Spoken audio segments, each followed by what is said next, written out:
See? Told you they'd be here. Xavier! Oh, and Shiori and Farina too! Ah, Hydro Archon above! If it isn't my darling camera operator and clapper loader! A very happy Fontinalia festival to you as well! I'm guessing you came back to celebrate with us? Yep, and help out too! Even though the last festival had some unexpected hiccups, making the film was still super fun. Since you're all here together like this, you must be planning on entering the competition, right? Of course! A celebration of the entertainment industry. No one who's anyone would choose to sit this one out. It only happens once a year, after all. Fontaine Fashion Week might be more my speed, but the film festival brings in a lot of orders and boosts brand recognition, so I wasn't going to miss out either. A few new awards have been added this year, too. Best Director, Best Costume Design, oh, and Best Camera Operation. Ooh, sounds like we've got work to do. Come on, tell us! What's Musketeer Pictures film gonna be about? Oh, about that. What's wrong, Xavier? What's with that look? Oh, man, you weren't scammed by some shady investor again, were you? No, even I'm not naive enough to fall for something like that again. Besides, thanks to the fine people here, Musketeer Pictures has more than enough funds to shoot without investors. And yet problems persist. Huh? What do you mean? Well, we were planning to replicate our past success and shoot a film based on a popular novel. But as we were holding auditions for the female lead earlier today, a striking young mademoiselle wandered in by accident. Her disposition was simply ethereal, the look in her eyes somewhat melancholic. Oh, I wish you could have been there. The awe I felt can scarcely be put to words. You had to be there, friend. No matter where she stood, it was as if her surroundings, even the air itself, turned into the perfect shot. Guess you found your lead actress, then? No, quite the opposite. My script is entirely unworthy of her. I fear it is. Nevertheless, I couldn't help but approach the mademoiselle to ask about her background and what brought her to Fontaine. What did she say? Sadly, she said her best friend was gone. After returning to her own homeland not too long ago, she decided to visit where her friend was from to remember them better. Oh, no wonder she looked sad. Yes, but that's when it struck me. Why not cast her as the lead in a film centered around her search for this old friend? Huh? You're gonna rewrite the whole script? But is there even enough time? Isn't the prep work super complicated? We might not finish. Think about the difficulties we faced with the two Musketeers. We had to start from scratch back then, too. I'd say we're ahead of the game this time. Guess so, but... Don't worry, Paimon. Shiori and I have evaluated the proposal, and we support Xavier's decision. I won't really need to start on the costumes until the cast is finalized, so it's not too much extra work for me. Oh, fair mademoiselles. How can I ever thank you? Finishing the script would be a start. You know, compared to a commercial popcorn flick, I do prefer the idea of shooting a more artistic film. One that leaves a profound and lingering impact in the hearts of the audience. I agree. True trendsetters are the people who dare to go against the grain. Well, leave it to Director Farina to have a vision. Honestly, though, the artistic passion of everyone at Musketeer Pictures is inspiring. Anyway, now that we've heard so much about this lead actress, Paimon's gotta know who it is!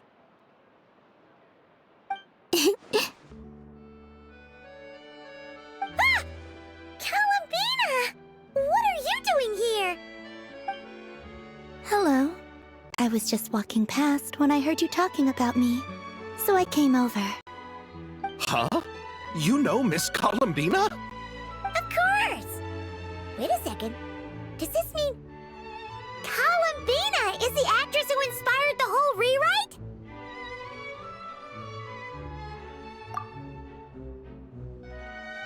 Yeah. Wait, so did you make the trip by yourself, Columbina? Yes. I mentioned how I wanted to visit other nations once things settled down in Nodcry, remember? So I went to the curatorium to ask Never for advice. She told me about the film festival in Fontaine and said it might be fun to visit. I spoke to Llama before I left too, and she thought it was a great idea to get out for a bit. It's just, I received quite different travel advice from the two of them. Oh? How so? Well, Llama told me to go out and experience new things and make new friends.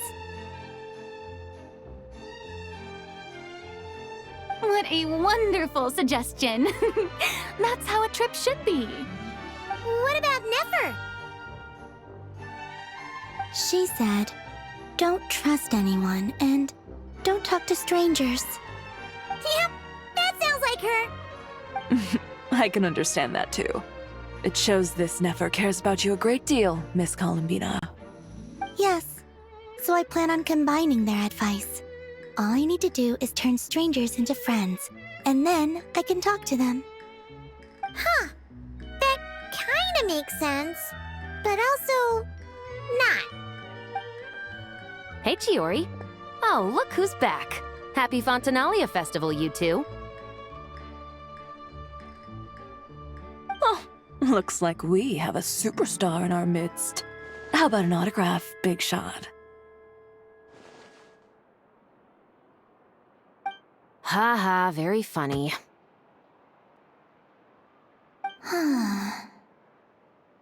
All settled then?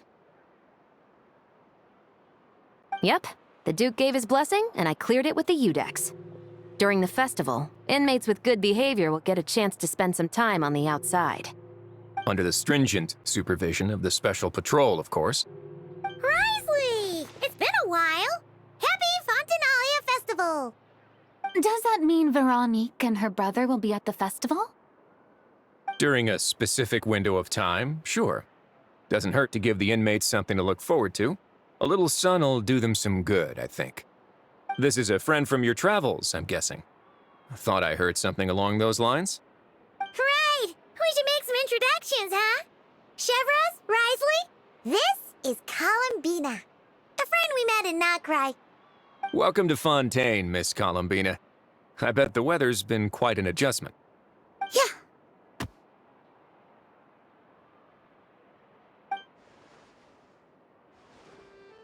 And not the good kind, I take it. No, I quite like it. It's a lot warmer than Nodcry. Then what was the punch for? Oh, should I not have done that? The flowers that bloom here are so vibrant, and the people are so kind. I just wanted to become friends as fast as possible. Ah, so that was meant as a gesture of friendship. Is that right, Miss Columbina? Mm-hmm. Isn't that what friends do? Right. Might have been a bit premature in this instance, though. Your friend here is quite the character. Good thing we said something. You weren't seriously gonna go around punching every single person in Fontaine, were you? No, just the ones I wanted to be friends with. That's not... what Paimon's trying to say is, maybe keep the punches to a minimum until after you're friends with someone. If you say so. You're quite the character, Miss Columbina. So, are we friends? Of course. Any friend of the Traveler is a friend of mine. Yeah. Oof.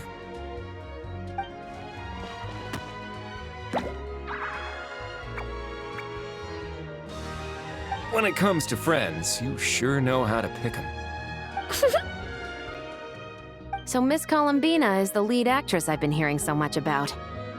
The whole thing about her aura is starting to make more sense.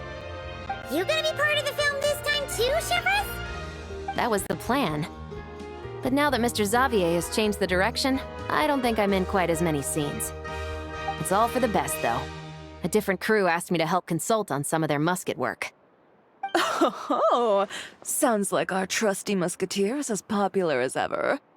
I'm just going where I'm needed. I'm more than willing to help with whatever this production needs as well. Ah, well, speaking of, would you happen to know if there are scenic locations around the court of Fontaine that other crews haven't booked? The festival's pretty popular this year, so there's not a lot left. You might just have to talk it over with the other productions and see if they'll let you squeeze in here and there. I see. Having trouble finding a filming location? Yes, we made a last-minute decision to go down a different route, so the indoor locations we reserved are no longer a good fit. And it looks like all of the best outdoor spots have been taken. You know, I might know a place. Good views, good atmosphere, and no production team has snatched it up. That sounds perfect! Where is it? You want me to reveal it just like that? Come on, let it be a surprise. As much as that sounds riveting, I think we should divide and conquer. You go do that, and Director Farina and I will take Miss Columbina around the city to discuss lighting and styling. Is that all right with you, Miss Columbina? Traveler? Yeah, everyone here is our friend. So don't worry about a thing and just focus on enjoying your trip. Okay. All right, then the Traveler and I will go check out this potential filming location. It might even give me some inspiration for the new script. I'll leave this to the Duke then. Until later, everyone. Maybe we'll run into each other on set. Okay then. Lead the way, Risley. Paimon's not built for suspense. Let's get this show on the road.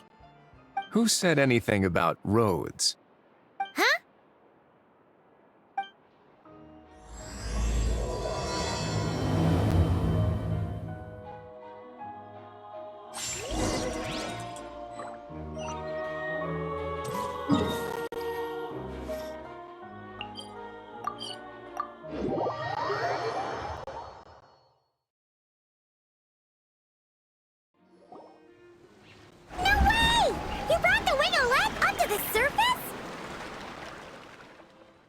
It'd make quite the grand backdrop for a film, don't you think? Paimon's more focused on the fact that this thing is supposed to be underwater, inside the fortress of Mirapede. True. And keeping up with the maintenance on a vessel this big is a lot of work. It takes a crazy amount of manpower just to keep it up and running. Oh, Paimon kind of thought it just sat there until you needed it. I wish it were that simple. The truth is, the maintenance costs on this thing are substantial, so we decided to rent it out during the festival to earn some extra mora. Besides, the inmates are the ones who keep it in good shape. Seeing the fruits of their labor put to use is a good form of social rehabilitation for them. Huh, you've really thought this through. What you think, Xavier? Is this a good place to shoot? Ah, I've got it! Good messieurs and mesdemoiselles, I've got it! Gonna take that as a yes. The beginning is the hardest part, and the opening of this film has been eluding me, but now I know just how it should start. Glad to hear it. Thanks for bringing us here, Risley. Don't thank me just yet. This isn't quite a done deal. Huh? Not a done deal as in someone already rented it out? You said no other production teams had snatched it up! This person isn't affiliated with a production team. The rental fee was high enough to scare off plenty of other film crews, but she didn't blink. Made quite the generous offer, and didn't even attempt to haggle. Do you know what she plans to use it for? I'd like to at least have a rough idea before going in to negotiate. I didn't ask for the details, but I did see what looked like a fishing permit and a business license on her desk. My guess is she's planning on using it for some kind of restaurant or aquarium. A floating restaurant is sure to attract people, but an aquarium sounds cool too. The views from the ship make it a great spot for a date. The winglet might not be under my command right now, but it's always nice to see her admired. A film is sure to drum up some good publicity as well. I do hope we can work something out with the current captain.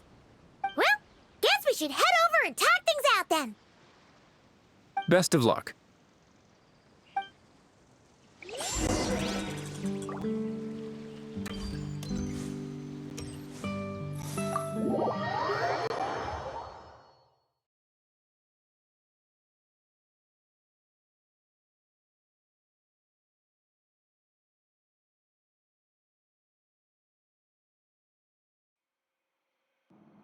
Wow! The winglet seems even bigger up close. The rooms are so spacious. Wonder who rented it out. Hello? Anyone there? Perhaps the captain had business to attend to elsewhere. But why rent such a massive boat just to have it sit here? Without even leaving so much as a note. Let's try again.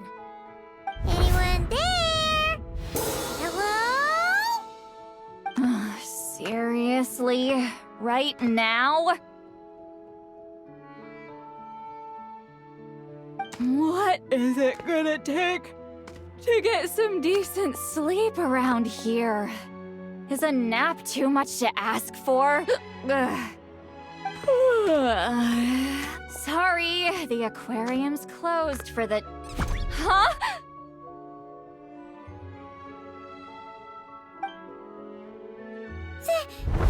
Lolly? Traveler! Paimon! Hold on.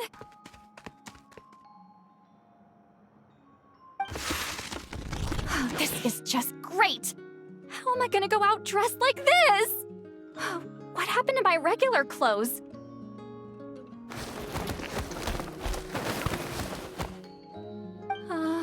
The wash! I put them in the wash after I drank too much and fell into the fountain. Oh, this can't be happening! Am I seriously gonna go out like this? Think we might have caught her at a bad time. Lolly! I don't wanna hear it. Hear what? A single word about what I'm wearing. No comments, none. Is that clear? Oh, yep. Crystal. Huh? You think so? No, wait, I told you not to say anything! What was... Oh, his thoughts. I heard his thoughts. How could I forget about that? Oh, this is so embarrassing. I seemed a little too pleased to get that compliment, didn't I? Wait, the mind reading went both ways. Does that mean the Traveler's hearing all this too? Oh, you clearly did! Huh? What did we do? Paimon's not following. Nothing. It's nothing. Let's just move on. Did you need something? You're not here alone, I see. Hello, I'm Xavier, a film director and producer from Fontaine. I meant to introduce myself sooner, I just didn't want to, interrupt. No wonder we ran into each other in Fontaine of all places. You must also be in town for the festival, then. That's right. We're helping Xavier with his film. In fact, we were hoping to shoot some scenes on this boat. You're the one who rented it out, right, Seed Lolly? Me? Rent a boat? I wish I had that kind of spare cash floating around. Not to mention the spare time. Don't get the wrong idea, though. I'm not here to sail off into the sunset and live out some cushy retirement life, okay? I'm not that old. Then why you dress like... how did you end up staying aboard the Winglet? Well, I heard one of my favorite light novels was getting turned into a film, so I came to Fontaine to catch the premiere. Originally, I booked a room near the Opera Epiclese, but I'm quite particular about where I sleep these days. I think it's an age thing. And that bed? Oh, I just couldn't sleep in it. I tried to find a different hotel, but with the festival, everything was completely booked. Just as I was worried I'd have to sleep under a bridge or something, I happened to spot a help wanted sign on the side of the road. Oh, so you're here to take care of the boat? No, I was hired to man the front desk. The pay is a bit low, but food and drinks are covered. And it includes room and board during the festival. Plus, the job is simple. So I thought I'd give it a shot. Wow, they actually thought you'd be a good fit, huh? What?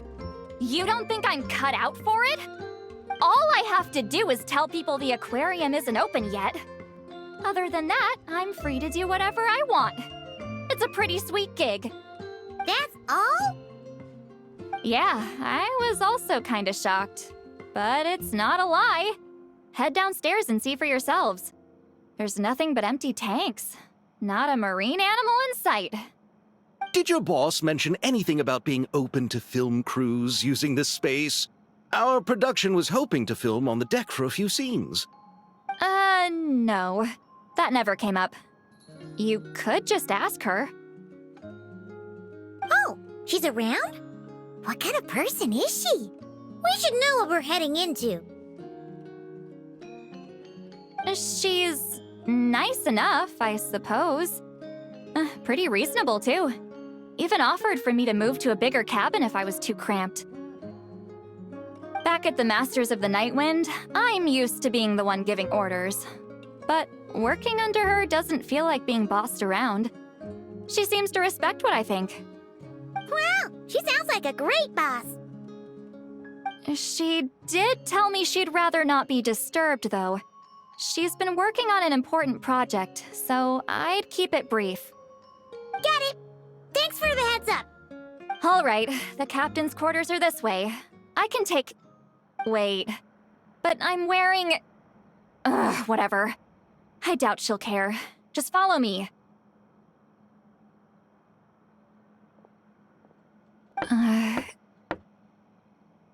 Miss Guillotin?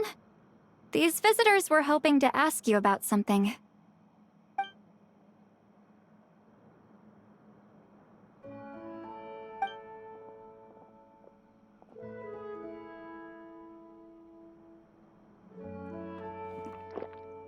I thought I said to limit the interruptions. Just tell them the aquarium is still...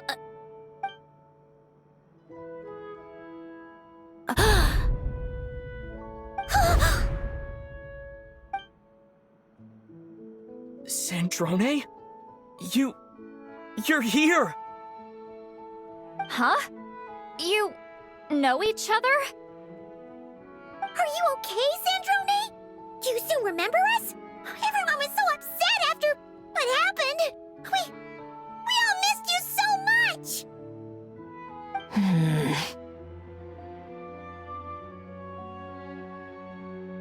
Miss Seat Lolly, why don't you escort this gentleman to the reception area for a cup of tea? I have something to discuss with these two in private. Ah, I see. Right this way, Mr. Xavier.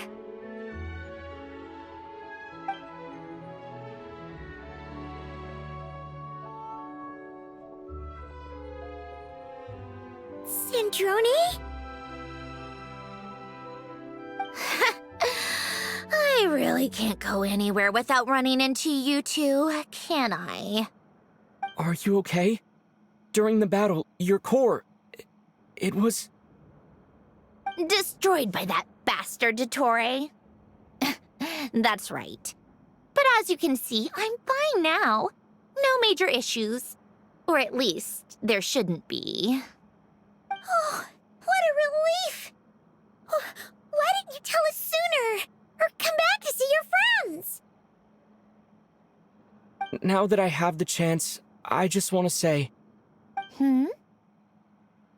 Thank you for saving me. Huh?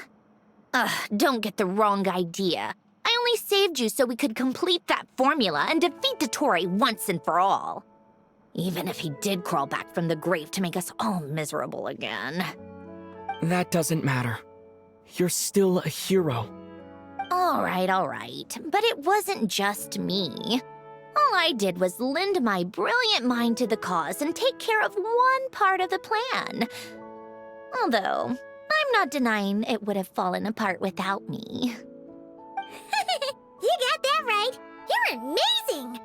But how did you go from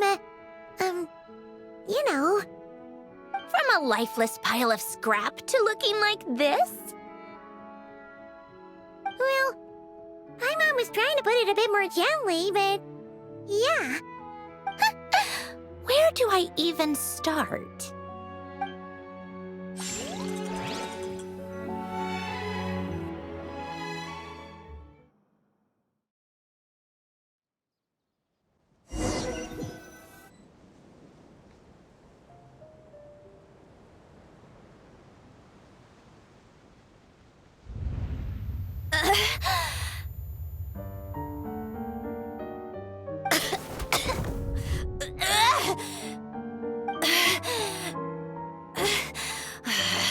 Curse it all! Where am I? Did we do it? How much time has passed?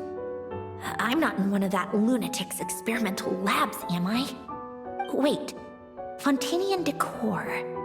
Books from the Research Institute. Phew. One thing at a time. Initiate self-diagnostics. Assess the extent of the damage. Cut power to compromised, non-essential components. Then reconstruct available action modules. Severe damage to the core. Dottore, you bastard. Polonia?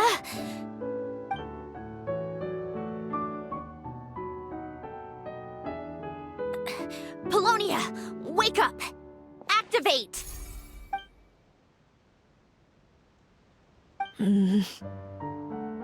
You're in even worse shape than me. Internal gears and energy circuits are barely intact. Extreme damage to the core, just like me. Rebooting is off the table. Even if I could repair the damage, I don't know if... You used up all your critical energy in those final moments, didn't you? To protect the core of that guy in the hat, and the numerological array. Wait, the array. Yes! The prototype is still here. But can I even run it in this state? Whatever. I have to try. I just need to confirm one thing. Activate the numerological array. Connect the computing core to my body. Just like I thought. It needs too much computing power.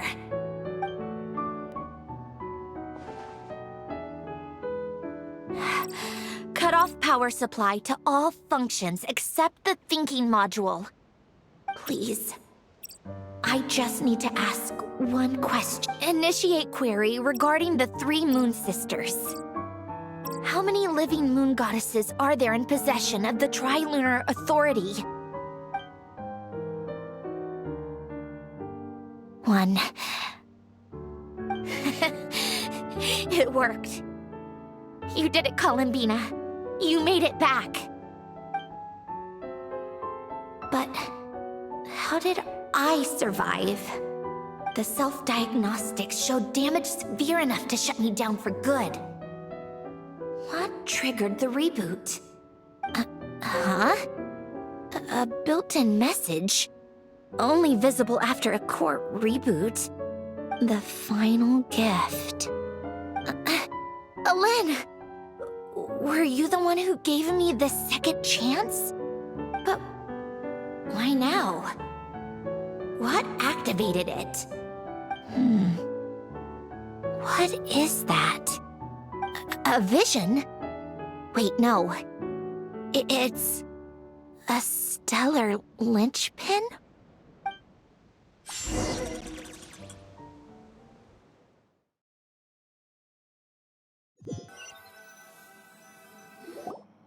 A stellar linchpin? What's that? You can think of it as a rare kind of vision. As for what causes one to manifest, well, that's still unknown. But in Snezhnaya, or in Afatui's research at least, it's believed to have some connection to the third descender. The third descender? We knew his remains were used to create the Gnosis, but this is the first we're hearing about a stellar linchpin. You knew about the remains? Right, of course. Look who I'm talking to. Yes, the heavenly principles used the remains of the third descender to create the 7 Gnosis as a means to consolidate the Archon system. Visions result from that same system, so extrapolating from there, it's clear that the manifestation of a vision is also, to some extent, related to the third descender. Still following? For those that wield them, visions serve as a means to channel elemental power. The same is true of stellar linchpins. The difference is that, when wielding elemental energy, stellar linchpin users often exhibit a unique kind of power that seems to come from beyond to that. It's believed that, when a stellar linchpin manifests, impurities from the remains of the third descender get fixed in place. Hence, the name. That's also believed to be the source of the strange power I just mentioned. We've heard that visions can appear when someone has a really strong wish or desire. Stellar linchpins sound kind of similar, so does that mean... Huh? Oh, don't look at me like that. I've never had any grand wishes or aspirations. Just a list of things that drive me up the wall. So if you're asking why this thing appeared, I have no clue. All I know is that without it, the gift Alen left me, this built-in second chance, never would have triggered. The damage to my core was too severe. But thanks to the stellar linchpin's manifestation, it did trigger. And after my core rebooted, I was able to repair the damage to my body. I also managed to import the numerological array, along with some of Polonia's surviving algorithms, into this form. Wait, does that mean Polonia is... Yes. Unfortunately, Polonia is... beyond repair. Oh, we're so sorry to hear that. But you also mentioned something about a final gift? Yes. Alen often spoke to me about wishes and desires when he was alive. I suppose he thought there might come a day when I wished for something, and was willing to sacrifice my own life to fulfill it. So he left me a chance to start over. No, never. Alen once said I was his proudest masterpiece. That might sound boastful coming from me, but it's also an undeniable fact. After Alen died, I started studying how Polonia and I worked. Polonia is essentially a computational machine, so it wasn't difficult to figure out the mechanical principles there. But when it came to my own structure, that's when Alen, the Lord Artificer's true greatness struck me once again. I attempted to imitate it when I created Catherine, but in the end, she turned out to be nothing more than a superficial replica. What? But his creation skill, Catherine, is super impressive. We were shocked when we first found out she was a puppet. No, she's nothing compared to what Alain was able to create. Some of the mechanical principles of my own core are still a complete mystery to me. Keeping that gift hidden wasn't even a challenge for him. Just a shame I had to waste it on fighting Dottore. I just couldn't stand the thought of him coming out on top. If you put it that way, the world owes me a whole lot then, doesn't it? Wait, but all this still doesn't explain what you're doing here. Risley said you rented the ship and even had some kind of fishing permit? That's because I'm trying to go back to the place Alain and I lived when he was alive. My former home, I suppose you could say. The second chance wasn't the only part of the gift. According to the message, Alain left me a few other things that are stored in the house we shared together. I'm hoping that whatever he left me can help fix certain anomalies in my rebooted core. And help me understand why I received a stellar linchpin in the first place. Okay, so go back then. What does that have to do with fishing? And to think I'm talking to the saviors of Fontaine.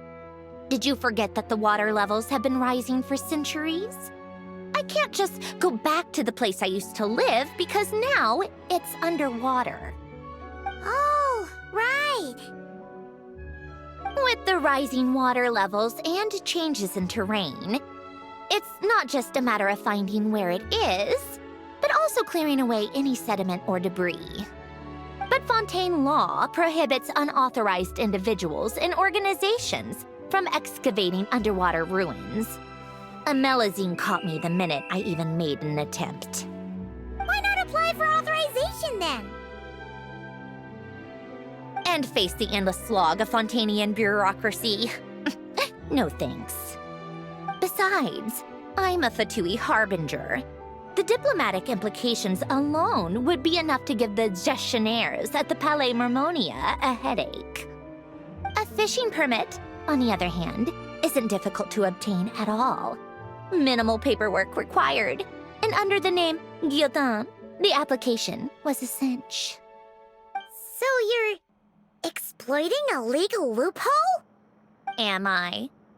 That underwater home belongs to me. If I happen to chance upon it while doing some fishing, what's the issue with that? Of course, I do have to catch some fish to put in the aquarium, just in case the gestionnaires come to check up on things. That's also the reason I hired someone to man the front desk. Huh? But isn't that kind of a waste? He went to all the trouble of getting a business license and rented out this giant ship, just for show? If you want to run an aquarium that bad, be my guest. Use the facilities however you want. I'm certainly not going to stop you. All I want is to go back home and see what other gifts Alain wanted me to inherit. Hold on. Enough about me. What are you two even doing here?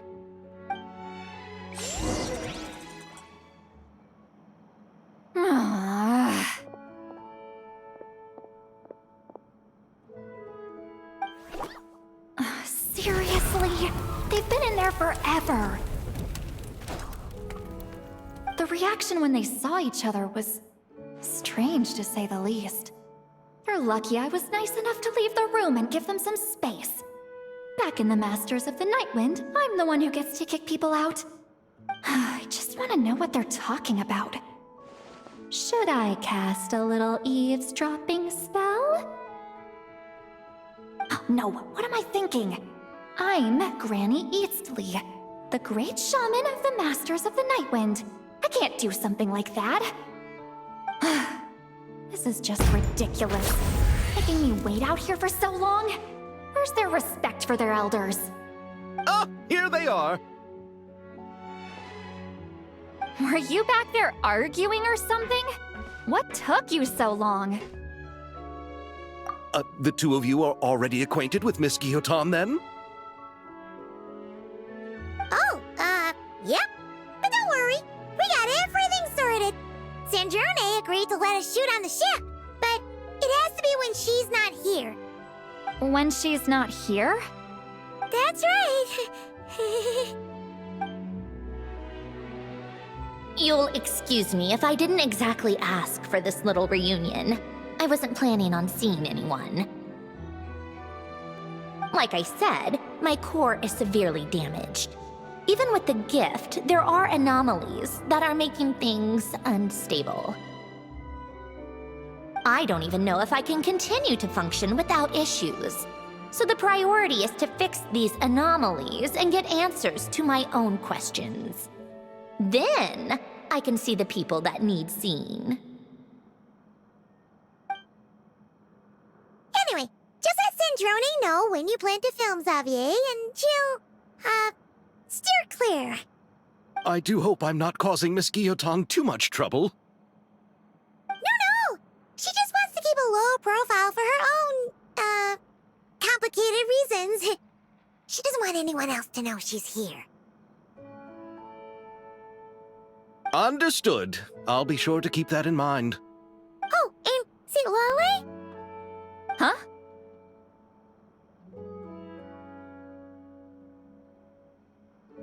You mean Miss Guillotin? What does she want? Oh, please don't let it be about the pajamas. What? The 7th of the Fatui Harbingers? Why are you telling me all this? I asked the Traveler about you, and I've decided it's best to be open in this instance. I can understand if you would rather not work for a Harbinger. Regardless, the room on the ship is yours to keep. You're an acquaintance of the Traveler, and I plan to honor that. Wait, she's actually nice? It's not a problem. The captain also worked for the Fatui, and he helped Natlan a great deal. We know that there are good people among your ranks. Besides, I've been around long enough to know what it means to earn one's keep. This isn't Natlan, and I don't expect special treatment. Besides, sitting at a desk isn't exactly back-breaking work. I appreciate that perspective, great shaman. Seat Lolly. Just call me Seat Lolly.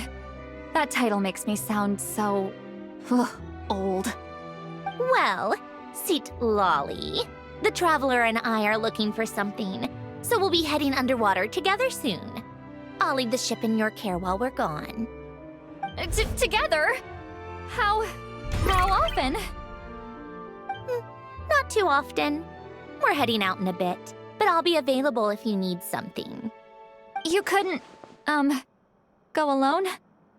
I wanted to, but he was concerned about my physical well-being. So he offered to come with.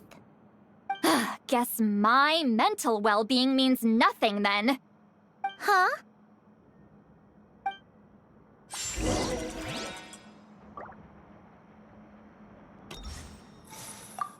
Miss Guillotin is so generous.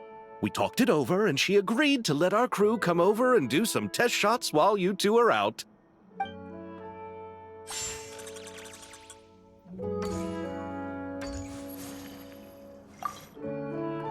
Just be quick about the whole thing, okay?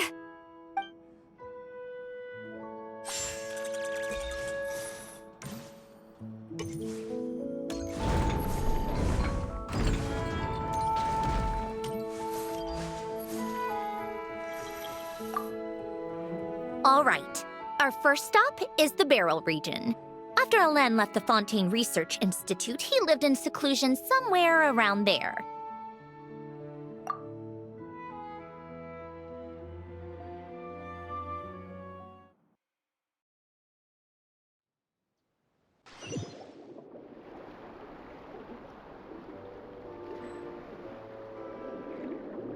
Huh.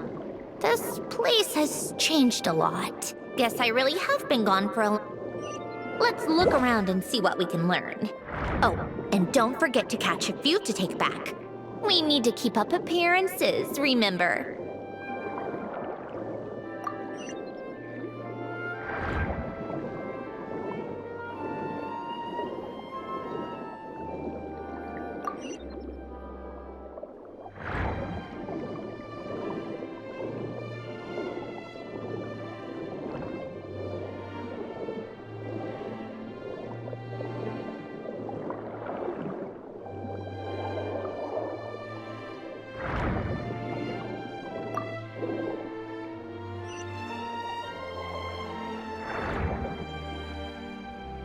Poisson isn't too far from here, right?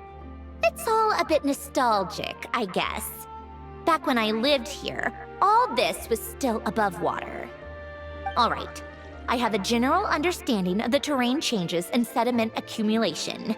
We can stop here for now.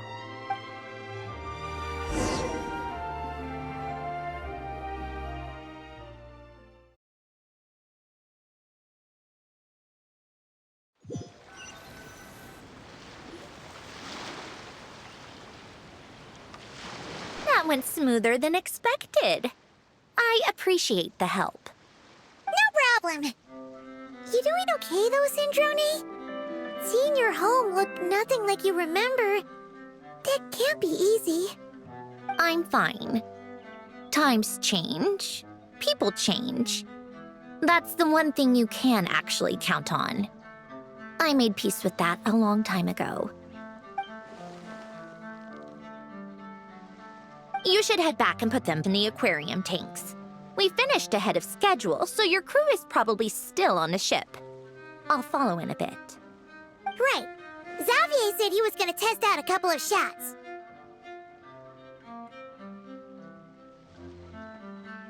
I'm sure. I want to take another look around on my own. Okay then.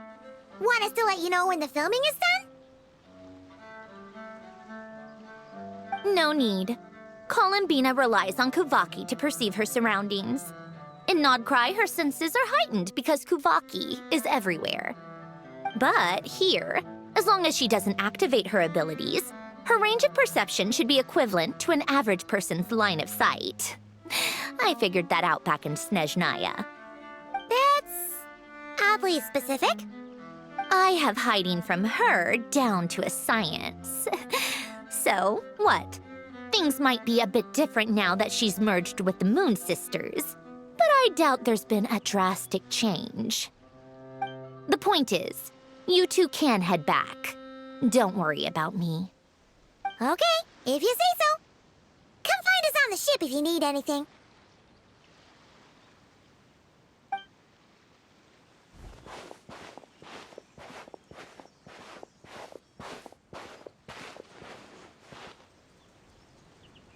What did you leave for me, Ellen? Did you know I would come back? Or did you make it so I would have to?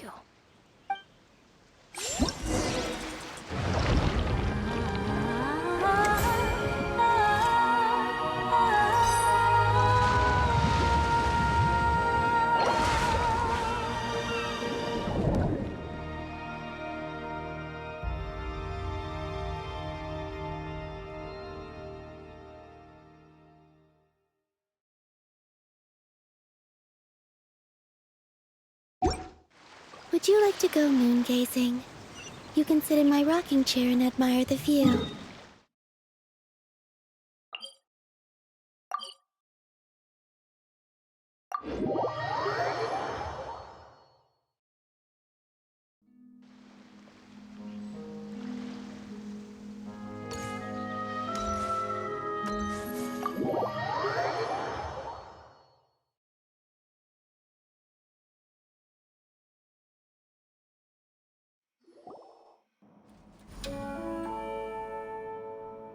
Xavier, we're back!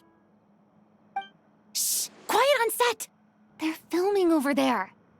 Oops, sorry.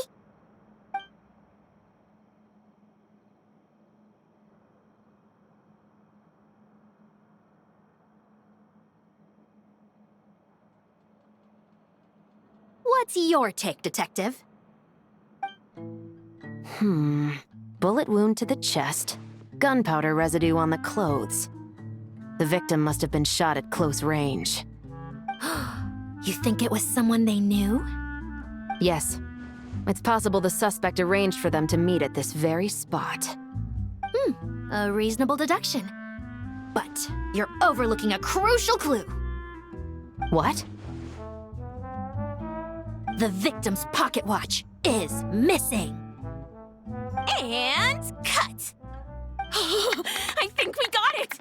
Good work, everyone! Phew, finally. Acting was nerve-wracking for me when I first tried it too. Just loosen up, and you'll get used to it in no time. Severus! Charlotte!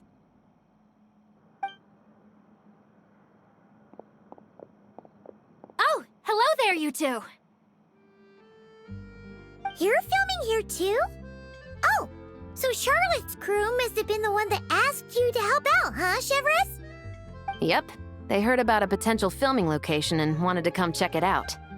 But when we got here, your crew had already beaten us to it.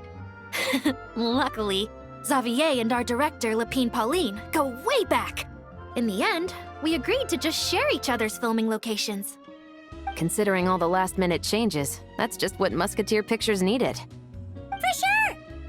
Based off the scene just now, you must be the star of the film, Charlotte! You bet! This detective costume really suits me, don't you think? Oh, for sure. You're already right at home lurking in the shadows taking pictures of this and that. Add a notepad and you're practically method. Thanks, Miss Chiori. I appreciate the compliment. That didn't sound much like a compliment to Paimon. So this is a film set? It looks like a very happy place. This must all be quite new to you, Miss Columbina. Yes. I watched a few films with a friend once, but she thought there was no point if I wouldn't open my eyes. So she stopped inviting me. Looks like I missed out on a lot.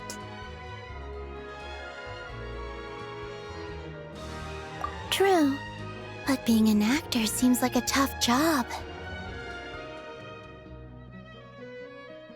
Huh? Most people would swap lives with an actor in a heartbeat. The lifestyle is so glamorous, and the pay is more than generous.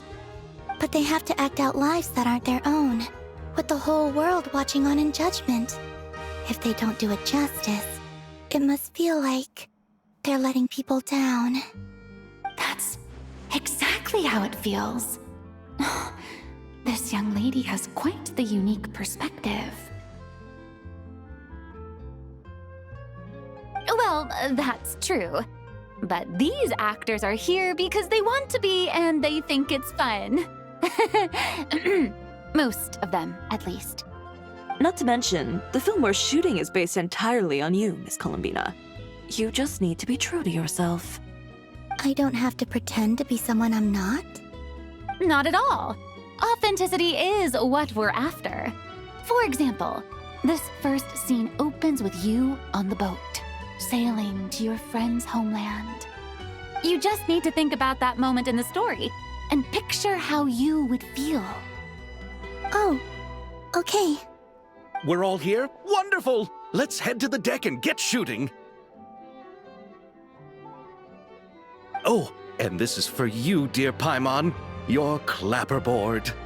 Whoa! Is this the same one Paimon used for the Two Musketeers? The very same. I saved it just for you. Thanks, Xavier! Feels like being reunited with an old friend. Of course! That said, I have a different job in mind for you this time, Traveler. Our film is focusing on a single protagonist, so conveying the subtle changes in her state of mind is of the utmost importance. In addition to the actor's own performance, another way we can convey that is through lighting. Huh? But there's already a lighting specialist, isn't there? Yes, but it's clear the Traveler and Miss Columbina share a deep bond. you might have a better chance of understanding her frame of mind in certain scenes. Oh, that makes sense. So, what do you say? Willing to take on the role of lighting specialist? Then we'll combine them! You can be the chief lighting and camera specialist! It's settled! I leave the job of translating our leading lady's inner thoughts in your capable hands.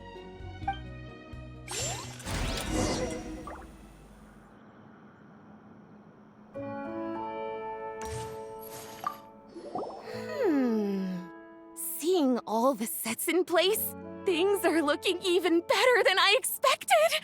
The actors are doing great too. Editing it all together is gonna be a piece of cake. Bet I can finish it in one night. Hi, Lapine Pauline. Hey, you're back! The timing couldn't be more perfect. If there's one thing you absolutely can't miss, it's the Fontinalia Film Festival. And you're a director this time. That's so cool. It's all thanks to my apprentice, Nanette. She's the one who told me to read Great Detective Herlock in the first place. And then it struck me. This would make a great film. What about your savings, though? You didn't... Yep, I went all in. Paimon was worried you'd say that. Oh, relax. It's different this time. I met director Xavier back during my camera outsourcing days, so I got to know the industry a bit. I know exactly what our film needs and what the fans want to see. So be sure to check it out. I'm confident we've got a winner on our hands. Sounds like it. But we've got some filming chops ourselves. It's definitely still anyone's game. Then may the best film win.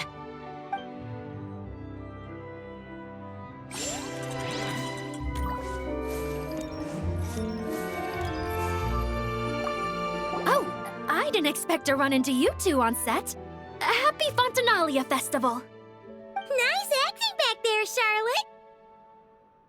Thanks. I'm, usually the one behind the camera, so it's actually pretty nerve-wracking being the center of all that attention. But I've known Miss Lapine Pauline for quite some time, so we work really well together. Miss Lapine Pauline prefers to assign roles based on our own personalities. She'll even adjust the script to make it a better fit. The scene from earlier was just me and Chevres, but Navia and Emily are also going to be taking part. Ooh, that's quite the lineup. Your film's leading lady also seems like quite the score.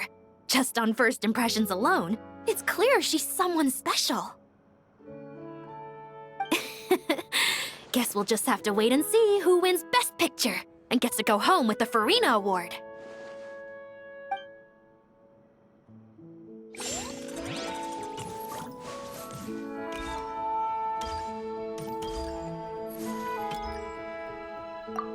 I want to ask for an autograph so bad, but I can't do it dressed like this. The cast of Great Detective Herlock. Duh! I came all the way here just for the premiere. But I didn't expect to end up on their film set. My laundry just won't dry. The weather here is too wet.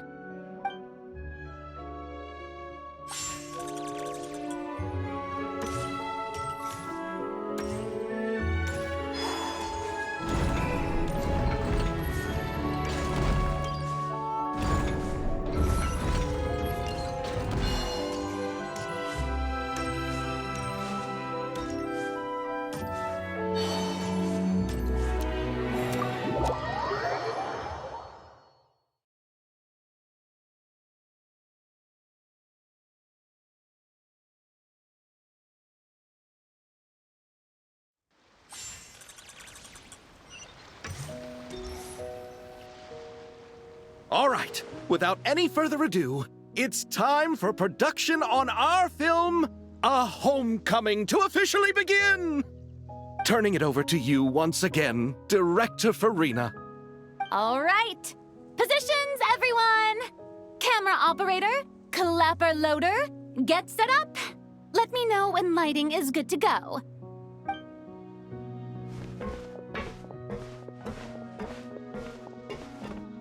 All you need to worry about, Miss Columbina, is hitting your mark. Other than that, just focus on immersing yourself in the emotions of the moment. Okay. Good. Lighting, are we ready?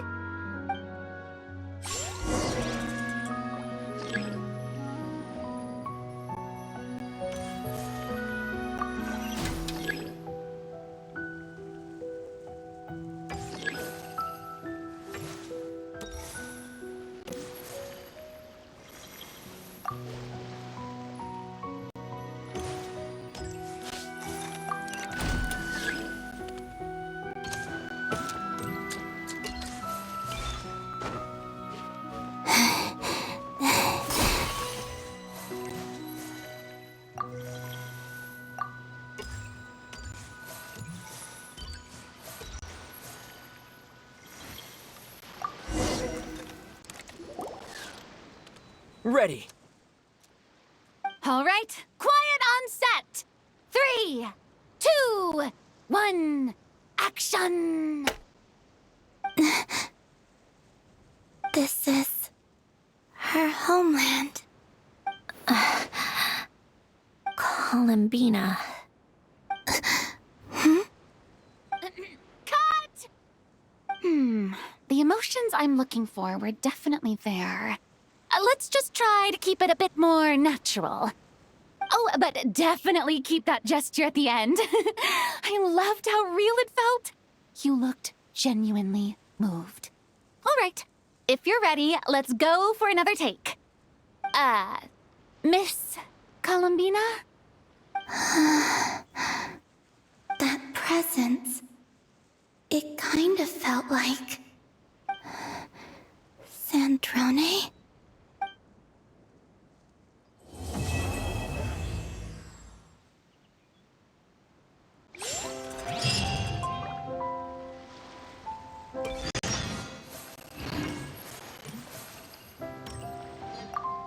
Terrific performance, Miss Columbina! Truly excellent work. Thank you, Director Farina. You really don't mind me not taking off my eye mask? Not at all. Xavier and I already talked it over.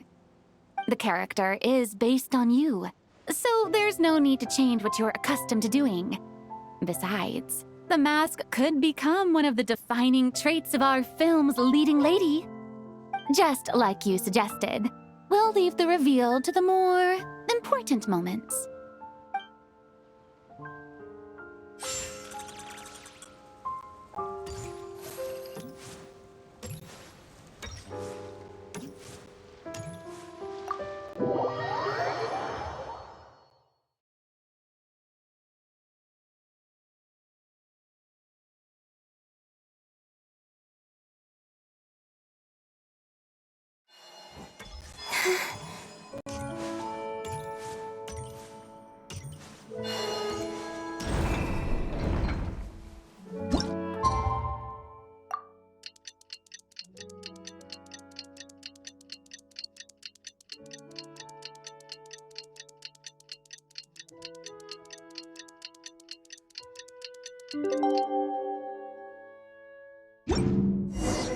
Sandrone said that if everything goes smoothly, we should be able to pinpoint the exact location of her home today.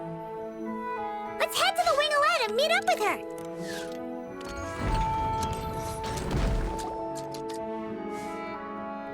Ah, you're here. We should get going then. Xavier and the others should be filming soon. How's it going? Have you managed to figure out the location of your home yet? I've narrowed down a few potential locations. We just need to take a sample from each one. Once the equipment analyzes them, we should know the exact location and where to find the entrance. Great! We should get started then.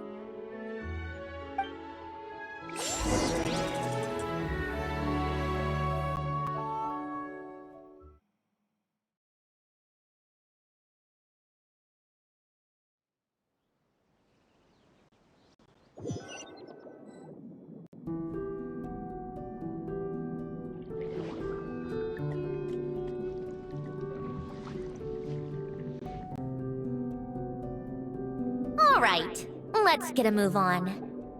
That should do it. Let's head back. The filming should be just about done. We made good time. We might even know the location by the end of the day. You sound pretty happy about that. Do I? I suppose I've just had enough of these anomalies I've been dealing with. The sooner I can fix them, the better. Anyway, enough chit-chat. We have work to do. Oh, but let's head in through the side door. I don't want to run into the crew on the deck.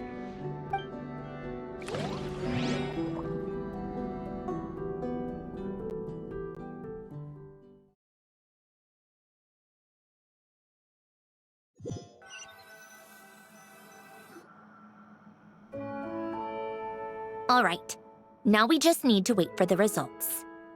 Since we have some time to kill, I suppose I might as well see how this aquarium of yours is coming along. You seemed quite enthusiastic about it, after all.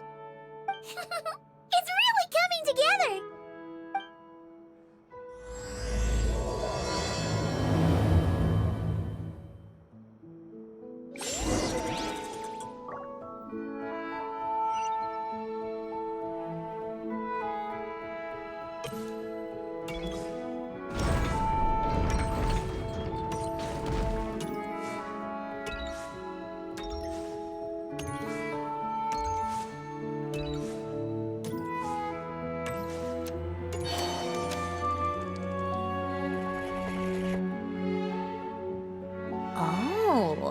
Kind of impressive, actually. These must be the ones we caught the first time we went underwater. Like it? It's fine, I guess. Nothing special. Come on! It sounded like you really liked it just now! You're that proud of it? Is this a sense of accomplishment or something? Well, yeah. And it's pretty. You know it's gonna be gone soon, though, right? What do you mean? After the festival, this ship will be returned to the fortress of Meropide, and this aquarium will be no more. So? So, no matter how much work you put into this place, once the festival is over, it's all just going to disappear. But not making the most of it when we have the chance is an even bigger waste! But if you know it's all going to be gone one day, why even bother? Well, Because you still get to keep the things you gain along the way. And those are things that can never be replaced. Doesn't that make losing them even harder? Well, if you put it like that... But the happy memories we make along the way last forever! You just have to take a more... glass-half-full perspective. Not to mention, everything we do here is gonna be on film, so it'll still live on in some shape or form. And when you look back on it, only happy memories will come to mind.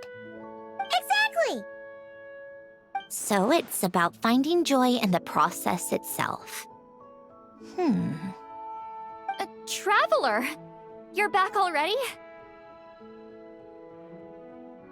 What's wrong with that? You say that like it's terrible news or something. How did you get here? I didn't see you on the deck.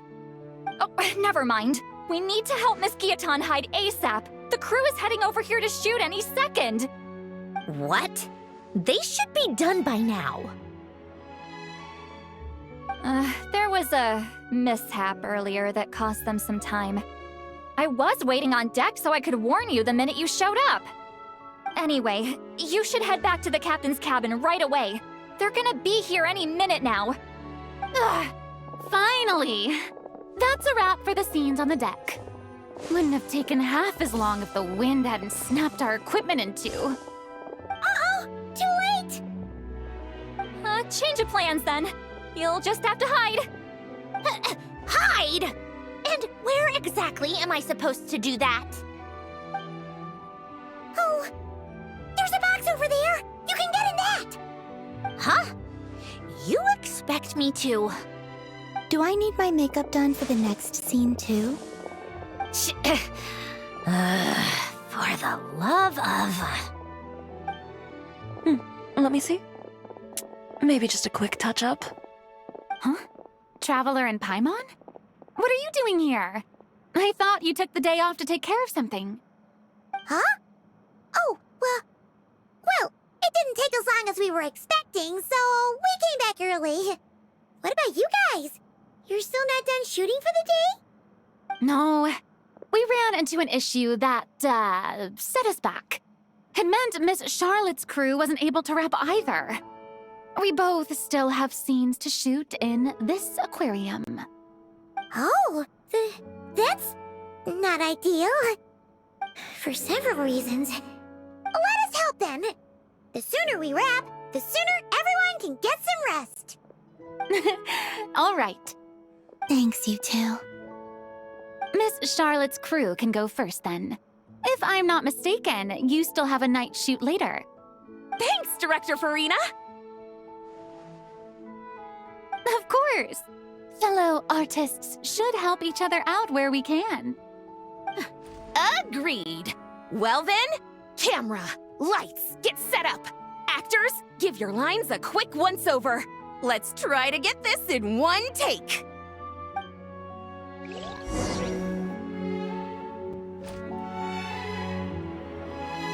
All right, places, everyone! And 3, 2, 1, action! So, the story ends like this. But when Duke St. Germanus departed, he clearly said that everything was beyond redemption. Huh? That sounds familiar. Wait, it's from that novel I came across while researching the numerological array. He's only a genius when it comes to mechanics, and everything else, he's just an ordinary person. Tch. Huh?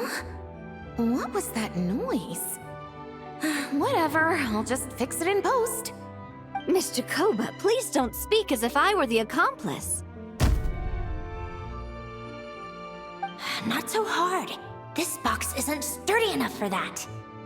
This is why I keep saying, don't put too much trust in Clockwork Mecha. Unlike humans, machines don't have a heart. A heart? That's right. It's what's on the inside. It's also referred to as someone's soul, or likened to free will. You can think of it as a person's core, what makes them unique. In general, though, people don't believe machines are capable of having a soul. You said my emotion module was faultless. It is, but that's not quite the same thing. Do you think I have one then? A heart? I don't think so. I know so. The question is, do you recognize it within yourself?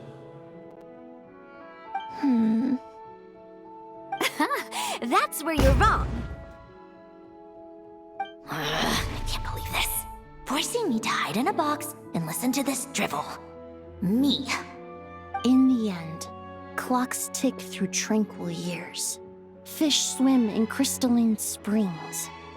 No matter how grand a dream is, it will fade away like this. Forlorn, wordless, silent.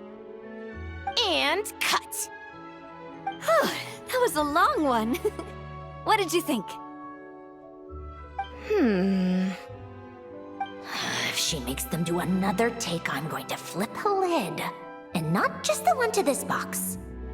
Well, there were some weird audio things going on, but acting-wise, it was great. It's a keeper. Perfect! That means... I can get out of this box. It's our turn.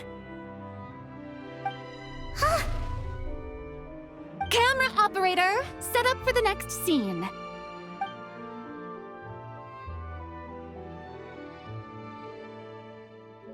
In this one, our protagonist peruses an aquarium in a foreign land and gets swept up in memories of her friend. So, in terms of lighting, that's the vibe we're going for. Got that? Shoot. Paimon thought there'd be a break and Sandrone could slip away. What are we gonna do now?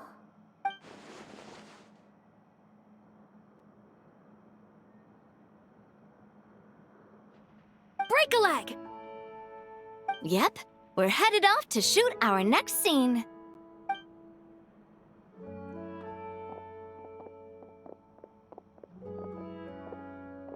All right, quiet on set! We're about to start rolling. Ready, Miss Columbina? Miss Columbina? I think she would like this. Quick, we should roll on this. It doesn't forage with the others, or prey upon its smaller kin.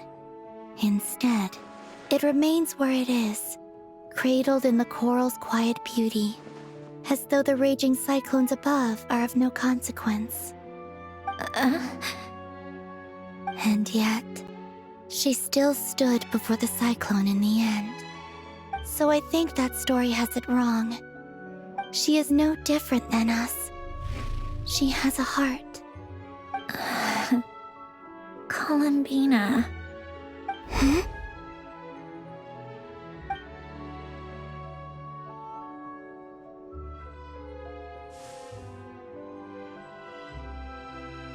Uh-oh. Is she onto us?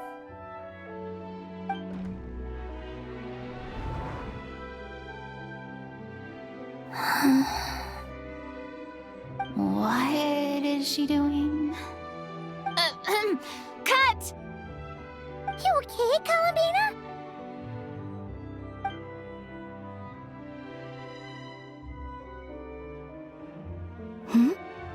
Oh, yes. I just thought... Why don't we take a short break? It's been a long day of shooting so far. That last take was beautifully organic, though. We can use it as is. No need to go again.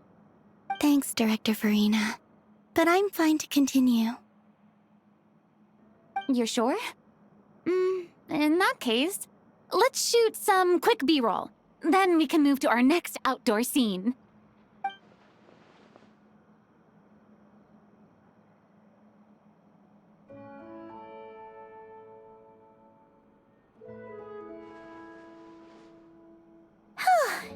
We're in the clear this time.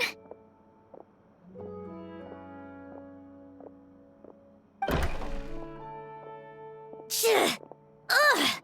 Absolutely suffocating. You okay, Sandrone? Right as rain. Come on, let's go check the test results. It's time for me to go home.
All right, it should be around here. Give me some space.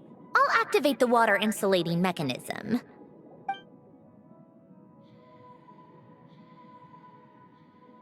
The what? Alain, much like Renee, had long predicted that the water levels in Fontaine would rise. Thanks to his expertise in mechanics, he was able to implement a few simple measures to protect our home from flooding. I told him there was no need, that I would just move when the water rose too high. But it would seem he knew a day like this would come.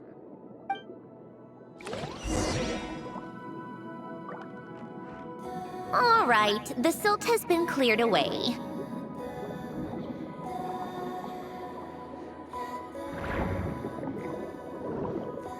Go activate the mechanism for the first sluice gate.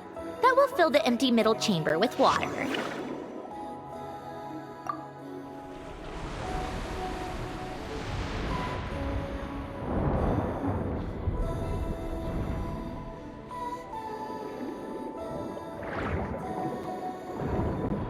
All right, now turn on the drainage mechanism in front of the second sluice gate, and this chamber will become empty once again.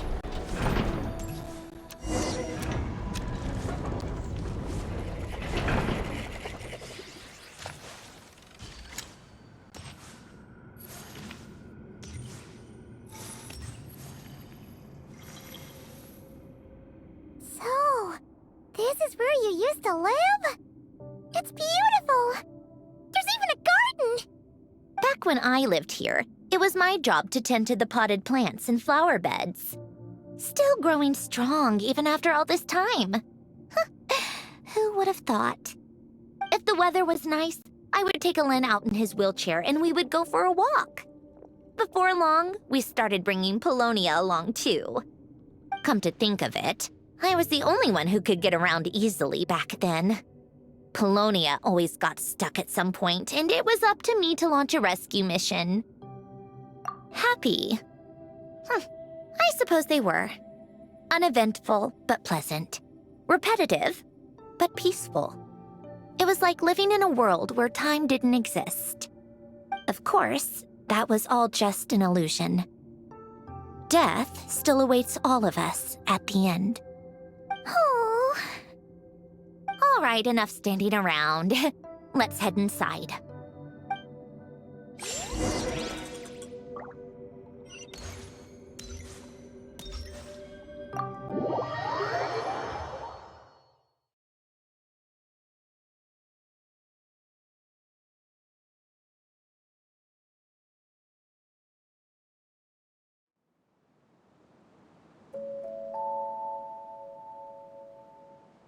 Yep, this place is exactly how I left it.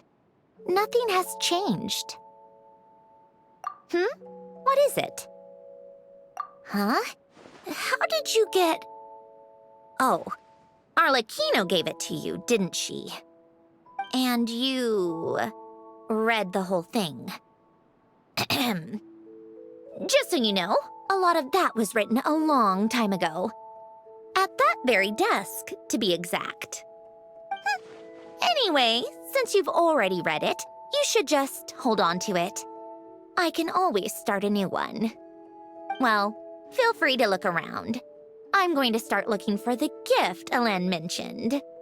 Oh, but be careful with the stuff around here. I'm not saying you can't touch anything.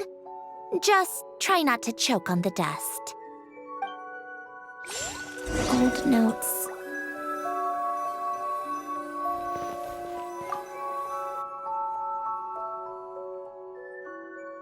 Oh, these are some of Alen's drafts from his later years. Just casual doodles, really. And these are just some unimportant letters. I couldn't be bothered to sort through them before I left.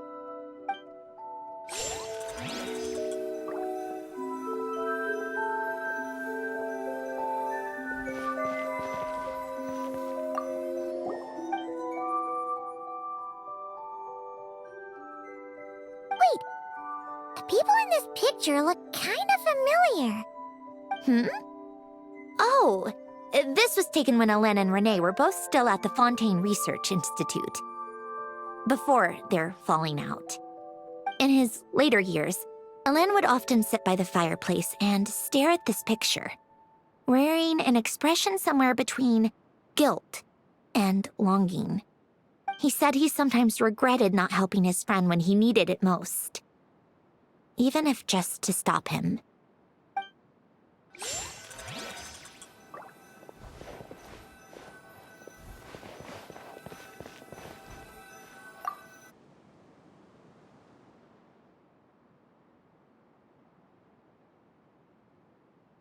Oh, I played with these when I was little. During the first few months after I was created, I mean. At first, Alen and I would play together, but it didn't take long for me to become unbeatable. So, Polonia and I played together instead.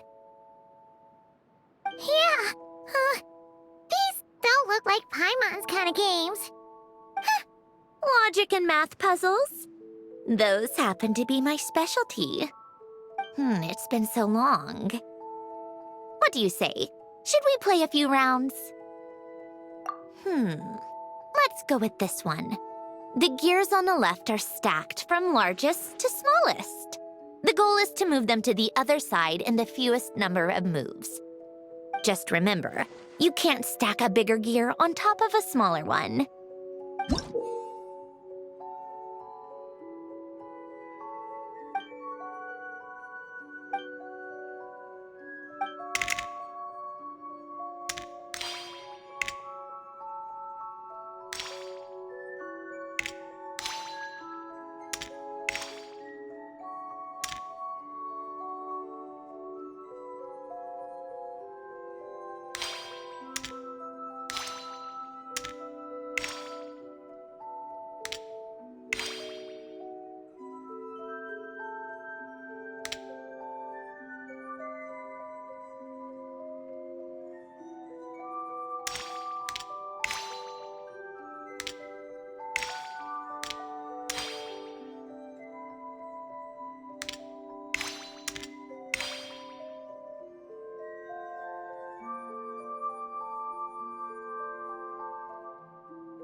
Looks like it took you a few extra moves.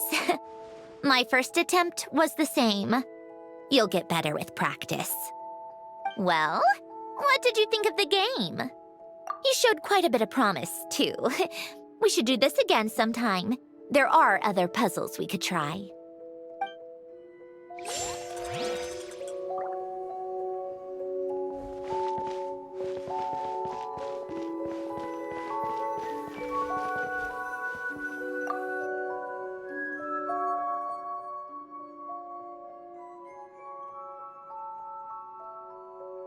This was Alen's workbench.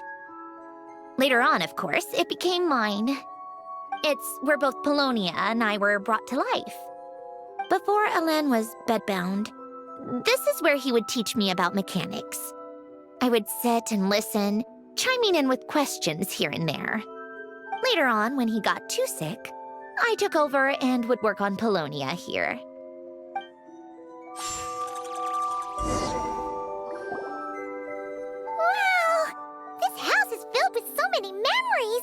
It's so cozy and charming. You should have seen it in its prime, when people actually lived here. A lit fireplace, a steaming cup of coffee. That's the real deal. You know, we also used to have a mechanical piano that Alen built. Oh, how chic! Alen never played it much. He probably wasn't able to at that point. But I managed to teach myself. Music theory is essentially math, after all. Once you learn the patterns, it's not really that difficult. I loved perusing Alen's collection of classical music. The chords and harmonies felt like individual mathematical puzzles. it was fascinating. So I did some composing as well.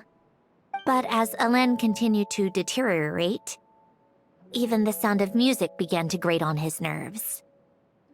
So I got rid of the piano. Aww. Back then, I assumed a piano was like an ordinary clothing rack, commonplace in every home and easily replaceable. It was only after I left that I realized how hard a good piano is to find. Enough about that. Alain's gift should be just in here. The only things undisturbed before I left were a few of his personal belongings.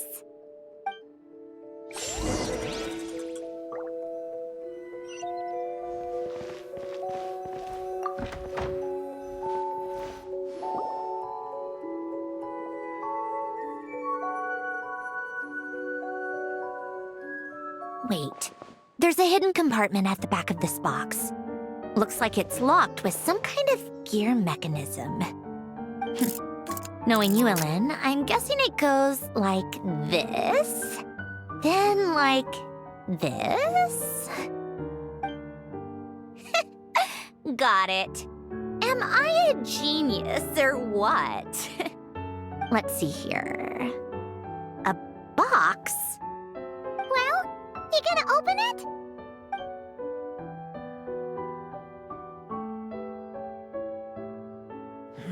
It's heavier than I was expecting. Just how much stuff is in here?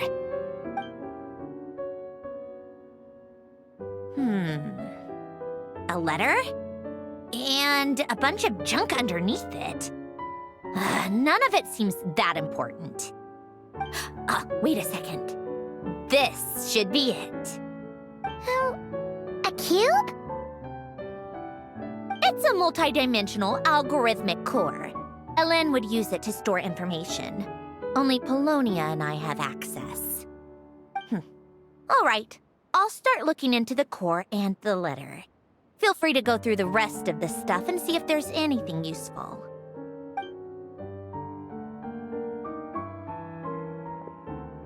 Okay. Hold on. There's another picture in here. This one has writing on the back. A snapshot of you playing among the plants shortly after you were born. You seem to like these flowers a lot. May you grow and flourish just as they do. Huh? Wow! Look how happy you are in this picture. You've changed a lot since then, huh? What's that supposed to mean? Just that you come off kind of aggressive sometimes, or, annoyed at everyone around you? Well then, people should stop being so annoying. It's not like I'm the one with the problem. Of course not. Oh, here's something else. Looks like a piece of paper torn out from somewhere. Today, I solved another math puzzle and made a breakthrough on a construction problem the Institute has been stuck on for years. Am I a genius or what? No, wait, that's From now on, I should have people address me as Her Highness the Clockwork Princess, Unraveler of all reason. No, nope, no more of that. I thought I tore this page out. You wrote this? Then how did it get... Wait, there's more writing at the bottom. You seem to have developed a distaste for this particular entry, considering I found it in the trash. I'm sorry, but I could not help but hold on to it. Forgive me. Lynn! Don't be embarrassed. Everyone goes through a phase like that. Nonsense! I wasn't even the one who wrote that. It must have been Polonia. That's enough. I told you it was Polonia. You know what? We're done with this. No more rifling around in the box. Just put it down and let me read the letter. To my little clockwork princess. Not another word. Got that? you're reading this. You've most likely received the gift I left for you. I just hope you didn't stumble across all this while cleaning out my effects or something trivial like that. I once asked if there was something you wished for. Do you remember that? I wonder if time has changed your answer. Regardless, I have another gift.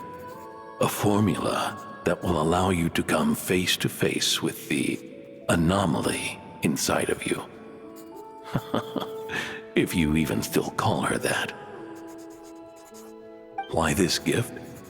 To understand that, allow me to wax poetic on the soul once again. I would ask you to stick with me until the end, but I know you will. You always have. I believe a person should be born twice over in their lifetime.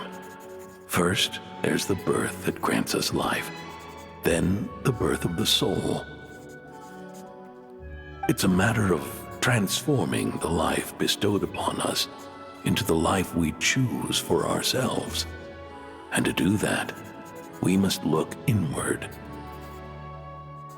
We must make a conscious choice to define the meaning of our life instead of allowing the happenstance of our existence to pass us by. This is the process of recognizing the soul that lives within us.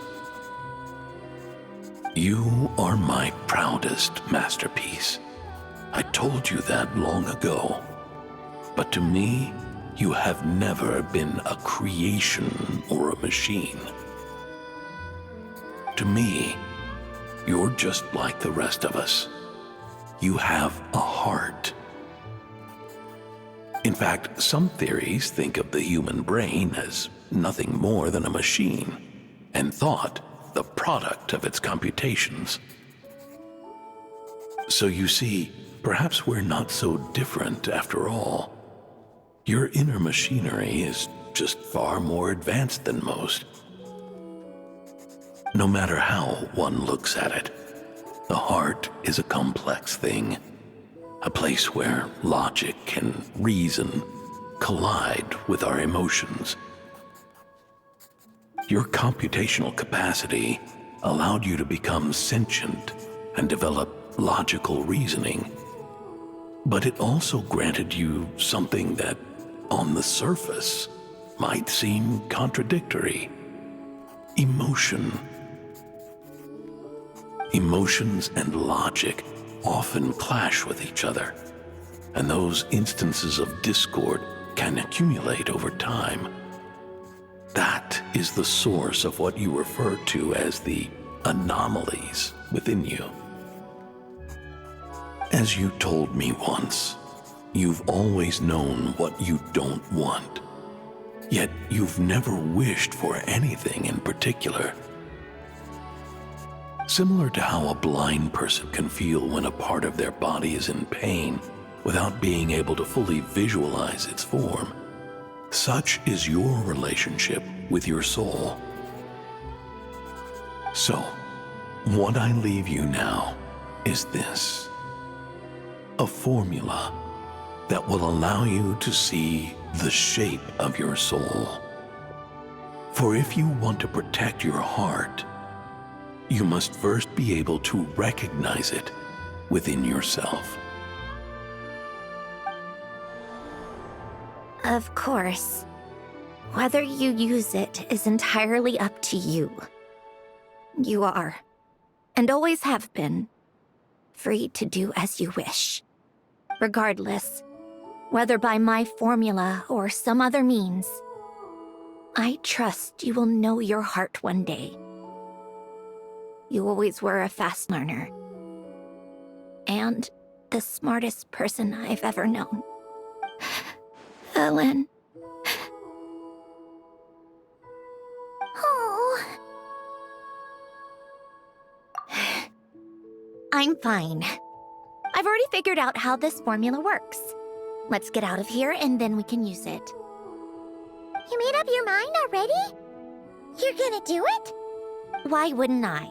Resolving the anomalies within my core is the reason I came here in the first place. No, I can do this on my own. But, do you want to watch? What do you mean? I already know what anomaly I need to resolve.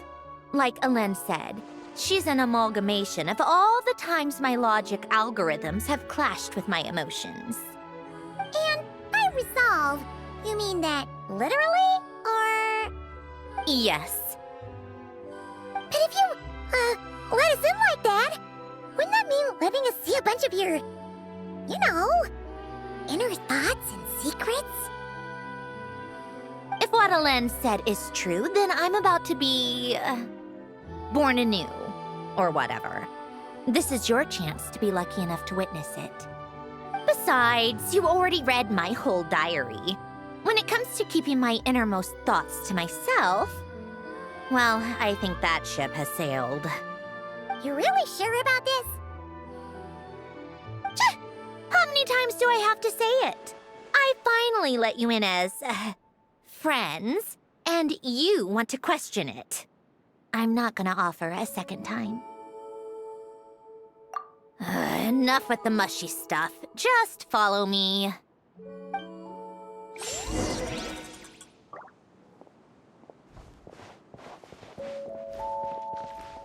Owned in flame!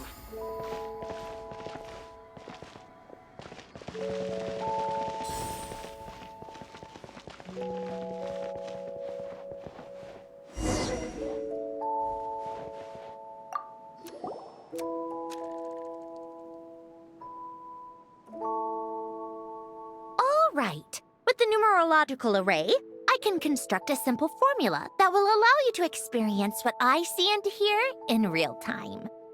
Oh, just like St. Lolly's scent-sharing technique. Been there, done that. Huh, sounds like that shaman has some tricks up her sleeve. The arcane and the mathematical are both fundamental laws of this world. Being able to achieve a similar result through both isn't surprising. Anyway, let's get this show on the road. But no comments from the peanut gallery, okay? I know I offered, but I still don't want any interruptions.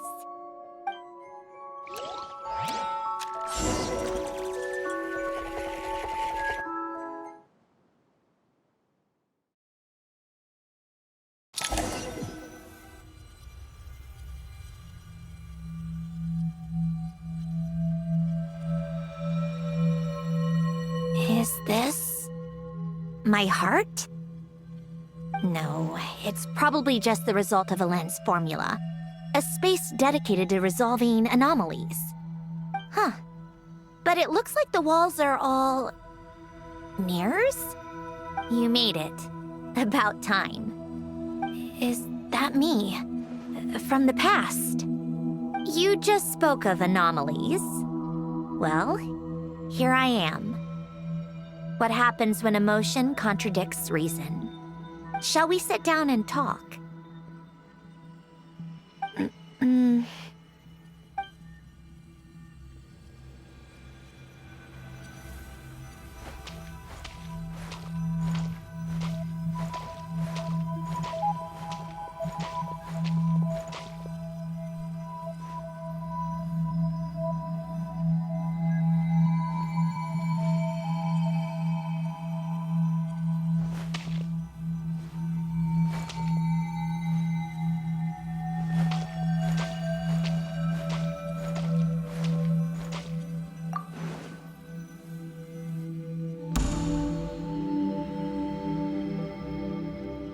That should do it. Hello? My name is Alen Guillotin. Can you hear me?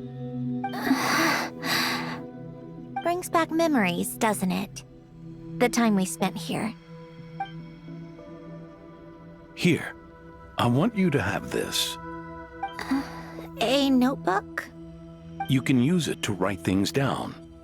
I don't need to write things down. I have unlimited memory.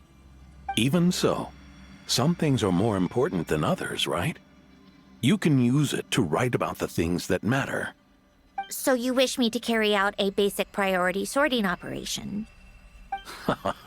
I suppose you can think of it like that for now. But journaling is also an act of finding oneself. Much like we use wooden stakes to guide a plant to grow in a certain manner, what we choose to write down gives the soul much-needed direction. In the act of choosing what to forget and what to hold on to, we decide what kind of person we want to become. I don't understand. Like I said earlier, I don't need something like this. This is where we were born, where our life began. Mornings of tending to the garden, afternoons spent cleaning, reading, or studying, evenings of cozying up by the fire, listening to Alen share stories about his past. Alen. What is it? What are you drinking? Oh, this? It's coffee. It, makes me more productive. I want to try it.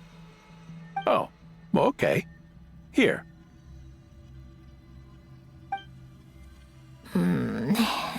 Bitter. Speaking of, why did you design me with senses? Taste, smell, touch.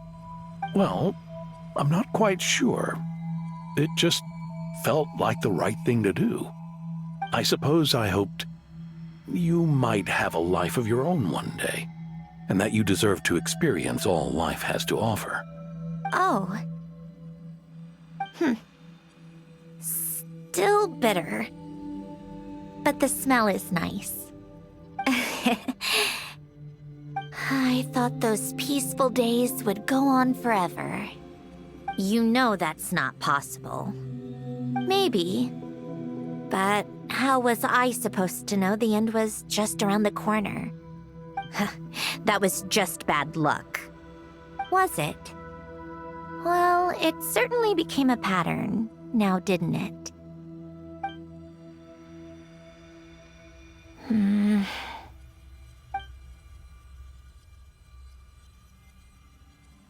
Over time, one of the habits we picked up from Alen was a love of coffee. We even took to hosting tea parties. A machine acting like a human. Kind of laughable, right? I suppose that's just what I'm used to. Yeah, that's just what we're used to. Hey, this place isn't half bad. Great spot for a party. More and more people seem to be showing up to my tea parties uninvited. Anyone care to explain? Can you blame me? I saw Columbina leading Capitano somewhere, and I had to see what that was about. I had simply asked Columbina where I might find Arlecchino. I have business to discuss with her, and Columbina suggested looking here. Tartaglia and I were unaware that this was a private gathering. Apologies for the intrusion. It won't be for long. Whatever. Just add it to the list of annoying things that have happened today. What's one more? Since you're here, you might as well stay for a cup of tea. See? Told you she wouldn't mind. Much obliged, Sandrone. Well, look who we have here. Good thing I brought extra desserts. This has turned into quite the occasion. Capitano, I was just about to go find you. Pardon the intrusion. Rest assured, I won't sully your gathering with talk of work. We can have our discussion later. Spoken like a true gentleman. A certain unmannered 11th seat could learn a thing or two. You know, you really should start being nicer to me, Rosaline. Or I might just snatch that 8th seat right out from under you. I'd like to see you try. If you're gonna fight, take it outside. The only mess I plan on cleaning up is tea-related. I still don't understand how our quiet afternoon turned into such a crowded gathering. One by one, people just kept barging in. And then, one by one, they left without a word. Yeah, pretty annoying, huh?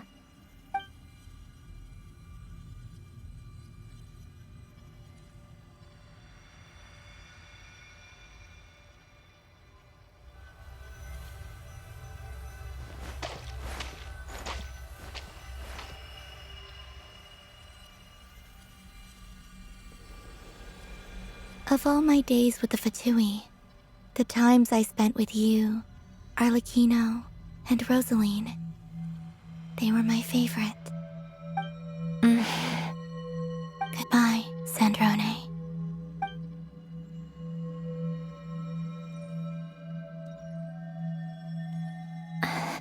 Don't go, Columbina.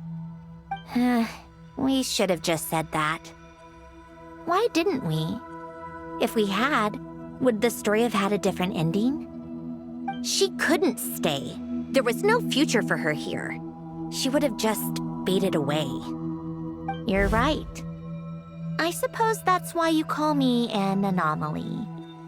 Every time you make a decision, there's a voice inside your heart. My voice, asking to contradict all logic and reason. Why didn't we make her stay? Is it worse to fight for something just to lose it? Or not to have fought at all? Don't you find it unfair? One by one, we keep losing the things we care about the most. But in the end, whether I want to fight for something or cry over all we've lost, you just push it down and pretend not to hear.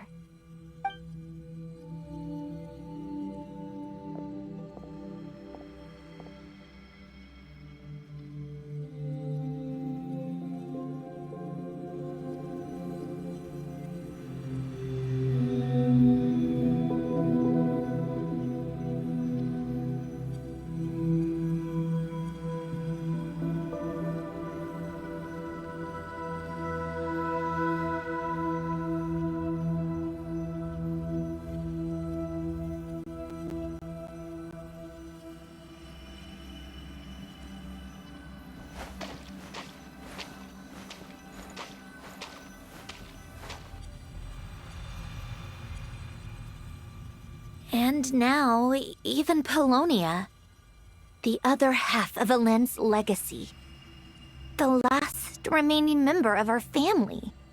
Even Polonia is no longer with us. I did everything I could, but it's just like Elend always said. Polonia was one of a kind. There was no replicating what he managed to create.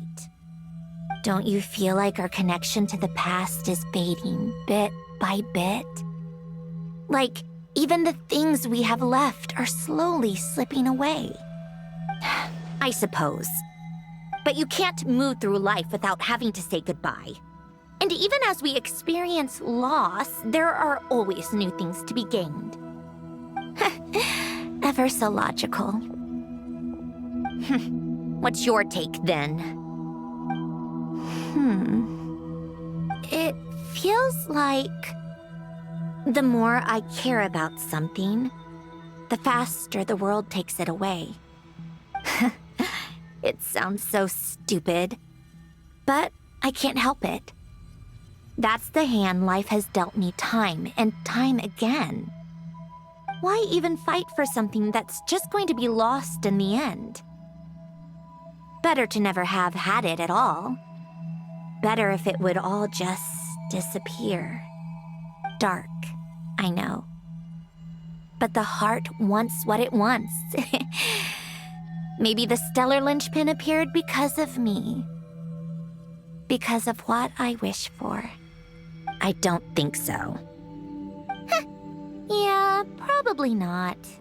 What an anomaly wants goes against all logic and reason after all. Well, go ahead and do what you came for. You're here to resolve the anomaly, aren't you?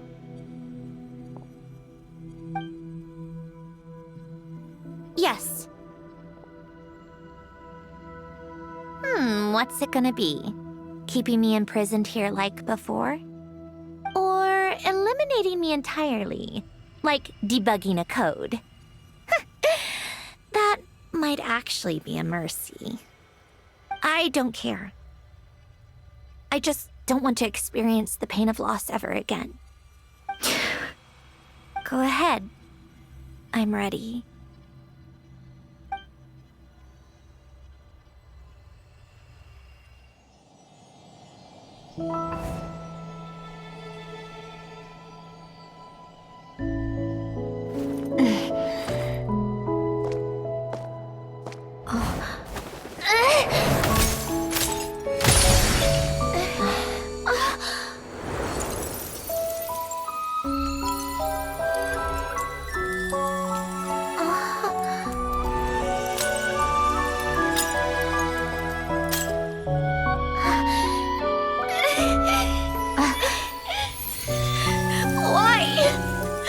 Why do we keep losing everything we care about? I know it hurts, but that's life. I wish... I know. I've always known. Because we've been one all along.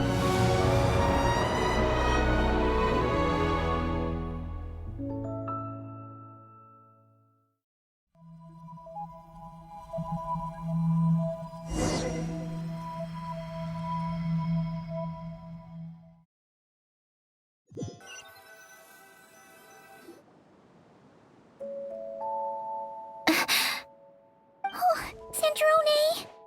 I'm fine. It's okay to cry, you know. Cry? You've gotta be kidding me. Save the comforting for someone who needs it, Paimon. The emotional side of my core algorithm. My emotion module has always been fully developed and operational. Ellen tried to tell me that too. I've just chosen to ignore her voice all this time. I suppose. Huh. Come to think of it, it's kind of like the aquarium on the ship. The aquarium? The old me took one look at it and saw something I would inevitably lose. So I stopped putting in the effort. Then, one by one, the fish all swam away, and the place became even more bleak and depressing. Pretty pathetic, right? Don't say that. A lot of people would feel the same. It just shows how much you care about what you have. Now? After seeing what you've done with the aquarium, I have to admit, I think it's beautiful. It's like you said, we get to keep the things we gain along the way. And those are things that can never be replaced, because we choose to hold them in our hearts. Well said. Besides, I've already died once. I'd be stupid not to make the most of this second chance. Right. Earlier you, or your inner self, mentioned something about her wish. What was it? You think that's something you can just ask, and I'll tell you. Think again. I may have accepted my emotional self, but I'm not about to go all soft and mushy on the inside and pour my heart out.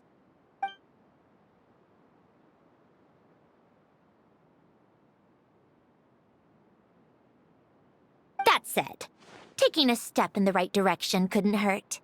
Starting with cleaning some old aquarium tanks of my own. Huh? Metaphorically speaking, I mean. Come on, let's head back to the ship. I need to talk to that shaman.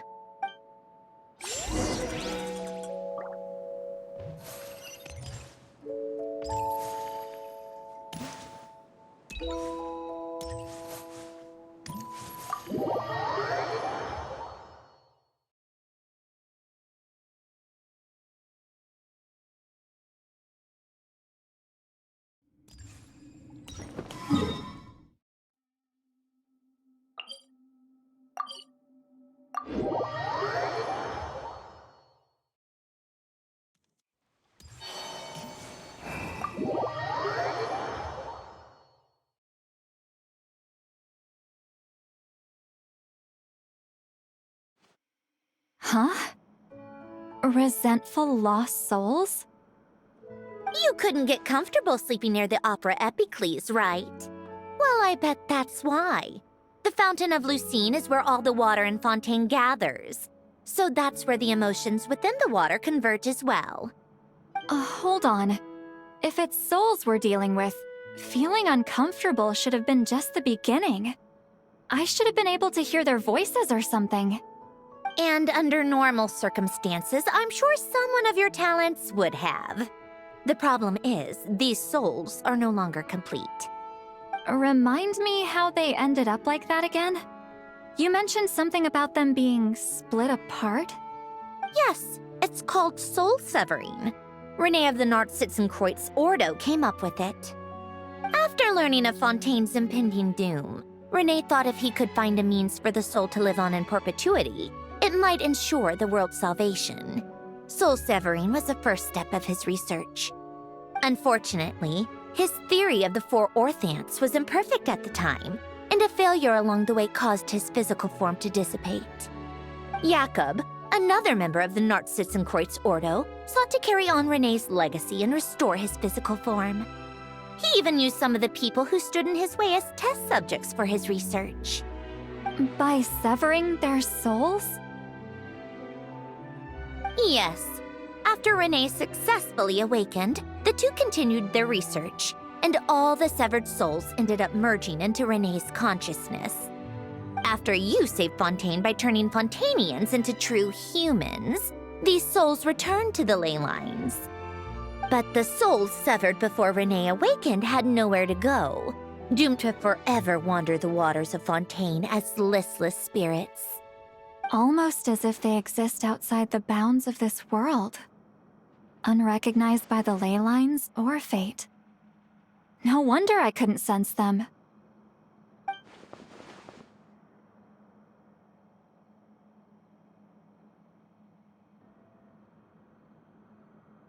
Not only that, but over time, they began to fuse with other entities.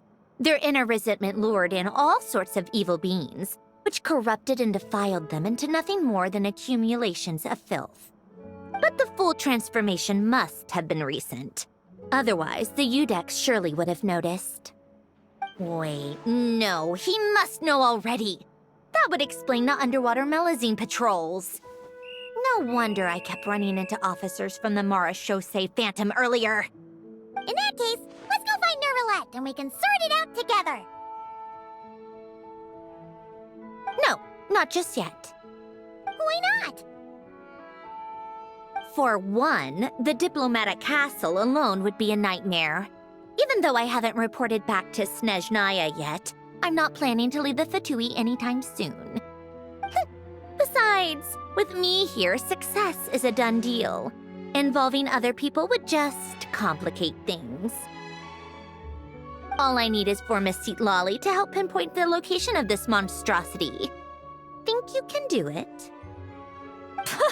With my eyes closed. This is what I do. I'm a lot better at it than manning a desk, at least. But, how exactly do you plan on resolving this soul stuff? Even to me, there's no obvious answer. Seems pretty complicated, all things considered. Just trust me. I have the perfect solution. Oh, all right. If you're that confident, we'll follow your lead. Why the sudden interest in helping Fontaine with this, Sandrone? You never knew Renee and the others, right? No, I didn't. And you're right. This problem has nothing to do with me. I wouldn't get within 10 feet of the Nartsitzenkreuz Ordo or its members. But in his later years, Elan told me he regretted not helping his best friend when he needed it the most. He also felt sorry towards Marianne for being too lost in his mechanical research to look after her properly. If he were still with us, I think he'd do the same. He might have a few choice words to say about it, but even after everything, he wouldn't leave his friend's mess for someone else to clean up. Friends shouldn't hold grudges or leave behind regrets. Fixing what happened between him and Renee was one of his greatest wishes. All I'm doing is fulfilling it in his stead. You know, you really do seem a little different now. You mean everything that just happened wasn't for nothing? Why, thank you for pointing out the obvious, Paimon. Just washing off the grime of the past. Turns out, a lot can build up after being ignored for so long. What's this about aquarium tanks all of a sudden? They go off on some grand adventure and what? Now they have their own private code? Stupid. All right then, Seat Lolly. Tracking this thing down is up to you. Huh? Oh, right. No problem. You got this, Granny Eatsley! You! Come with me to Hotel de Boer for a drink. Right now. Why? Because I said so! Miss Guillotin, I'll report back on the location tomorrow morning. Just need a drink or two first to bolster me up. Well, don't let me keep you. All right, you. Time to go. I've got scores that need settling. Huh?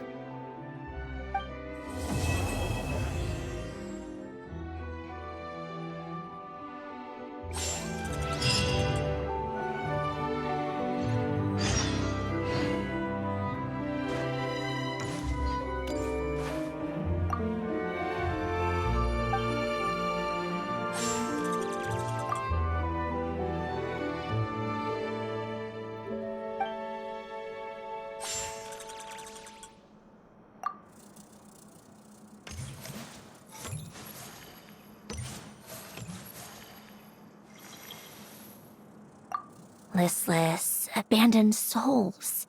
An accumulation of resentment and filth.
Time to meet up with Sandrone! Wonder if Seat Lolly was able to pinpoint the location.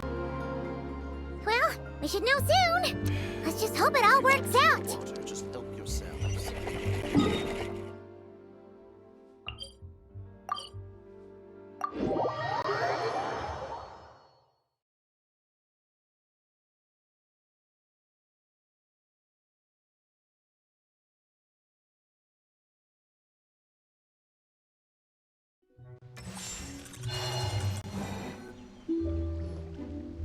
Seat Lolly sure drank a lot last night, huh?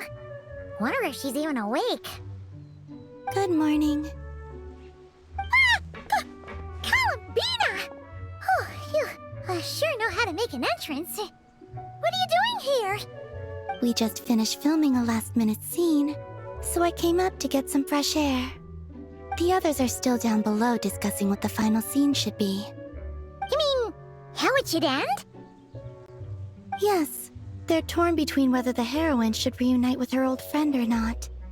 Ah, because the whole point is that she came to her friend's homeland to search for her, right? Oh, Paimon almost forgot the plot! Yes. Director Farina and Miss Chiori think a tragic ending where the two never meet would be more poignant.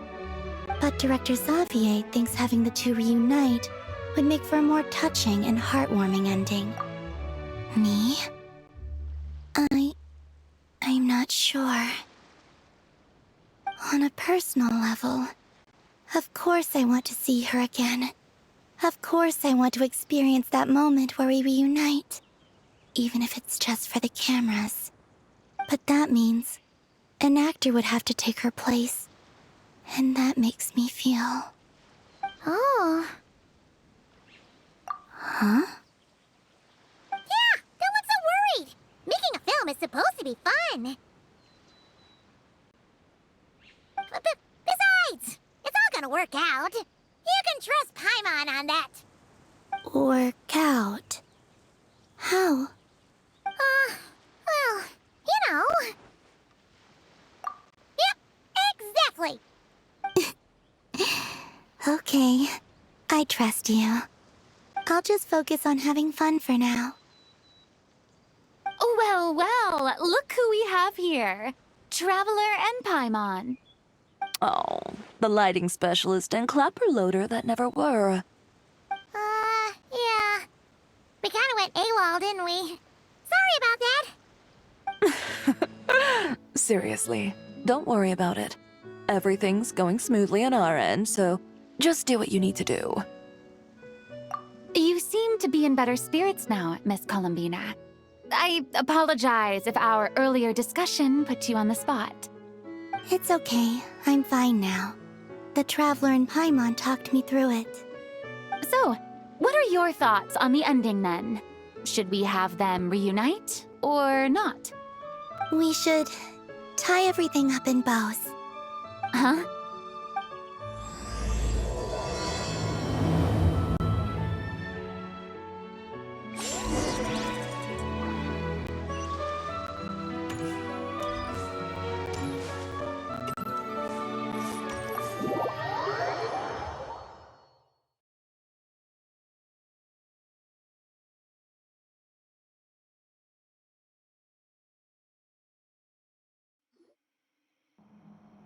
Wally, we're here! Oh, right on time. Well, yeah. We weren't the ones who drank our weight in alcohol yesterday. What? Are you suggesting Granny can't handle her liquor? It takes a lot more than that to get me drunk. Really? 'Cause, you stopped making sense after a while. Did I? Huh. News to me. I didn't say anything too crazy, I hope. Let's see. You spent half an hour bad-mouthing Auroron, half an hour complaining about work, an hour talking about light novels, and, Paimon kind of fell asleep after that. Are they gone? Oh, the crew? Yeah, we bumped into them on the deck, but they just left. Wait, but now that everything with your core is sorted out, what's stopping you from seeing Columbina? She misses you a lot. I just want to deal with this mess first. Besides, this is a perfect chance to make her jump for once. I have to plan it out more. But enough about that. Were you able to pinpoint the location of our target? Of course! When Granny Eatsley promises something, she delivers. Great, let's see. Morte region. Wait, this is the Tower of Gestalt. The place the souls were severed. Is that the source of the resentment? Or is it the Narcittenkreuz Ordo in general? Let me come with. This thing's movement isn't fixed. If it's not at this location when we get there, I can use a ritual to summon it. You've already gone to more than enough trouble. I don't mind. These old bones have nothing better to do anyway. Summoning a spirit isn't going to do me in. Besides, if I don't go, they'll just have more inside jokes I can't join in on. All right then. I appreciate it. There's no time to lose. Let's head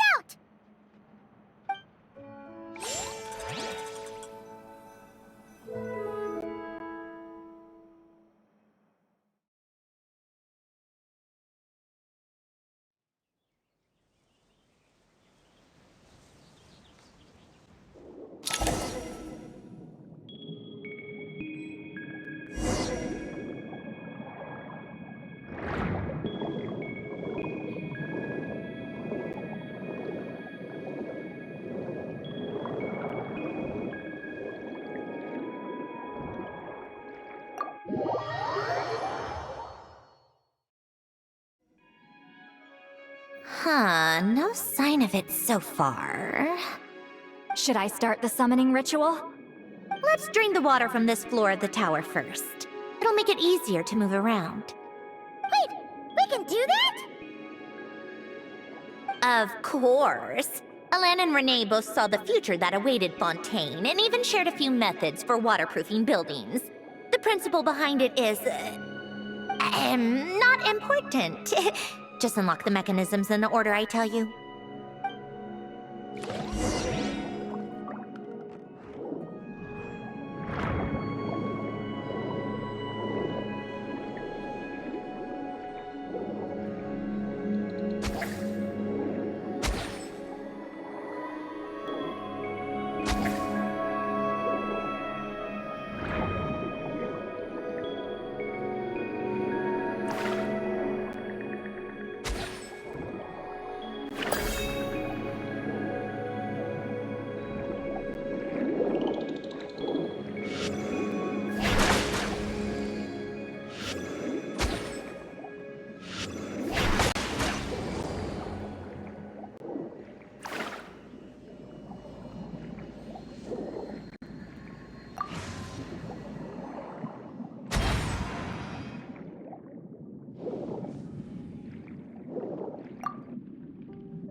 Ready? Yeah. When this thing appears, I'll try talking to the souls inside. But more than likely, they've already been driven to madness. If communication fails, we'll have a battle on our hands. In that case, Paimon better find a hiding spot. If a fight does break out, I should be the one to deliver the final blow. Trust me on that. Understood. All right, I need quiet. Wandering spirits, drifting along the tides. Hear me now.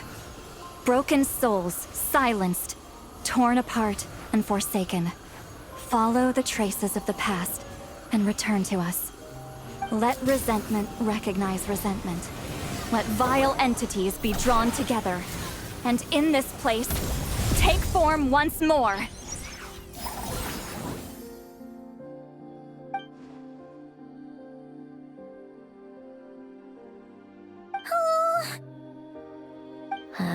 What now? Is that it? This is exactly why I deal in math, not magic. How are we supposed to know what stage the spell is at? It's like there's no logic to speak of. Mechanical science is so much easier to...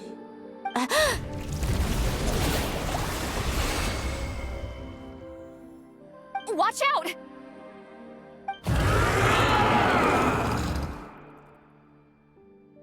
Hey, you!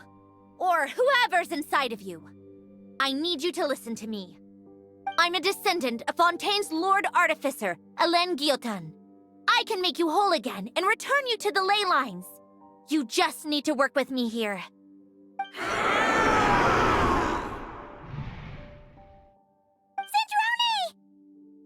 Sandrone! Looks like talking this out is off the table. All right, plan B. Time to blow off some steam.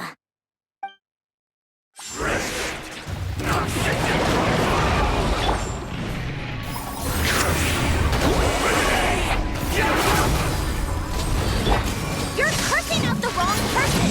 I didn't even know them!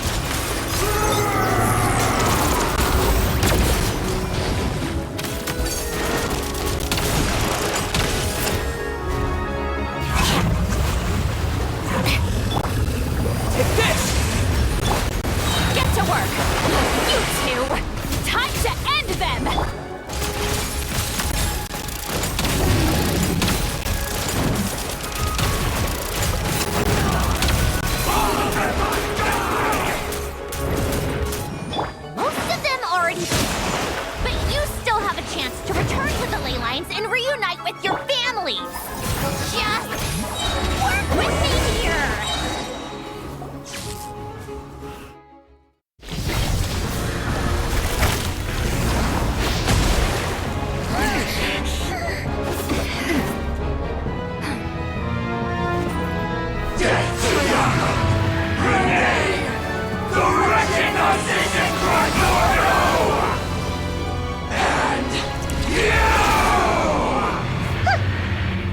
told you I'm not like them.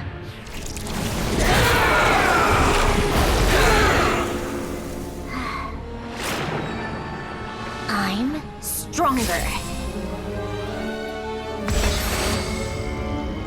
Inverted. World formula. Reversion.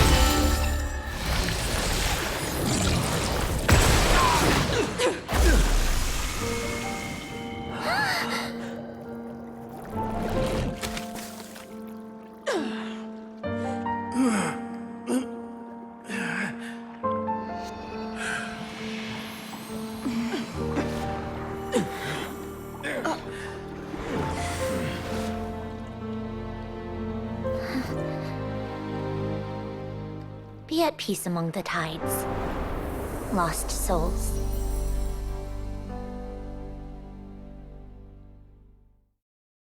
Is it over? Yep, told you it'd be a piece of cake. How did you do that back there? That creature was nothing special. Add a bunch of souls with nowhere to go, a touch of malicious energy, a few impurities, and a whole lot of resentment. And that's what you get. All I did was separate the original souls from the rest of the filth, allowing them to be accepted by the current rules of the world. The principle behind the world formula is divergence.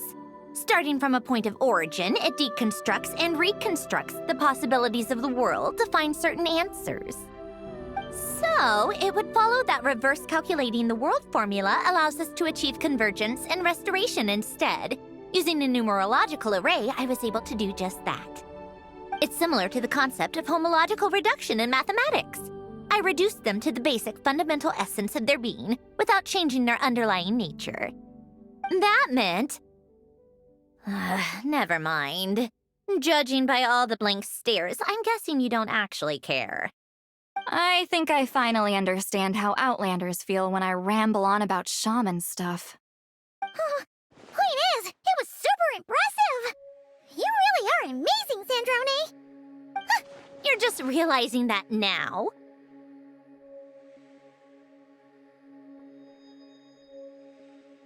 Ahem! Enough about that! We should get going. I'll go reset the mechanisms inside the tower. See you back on land.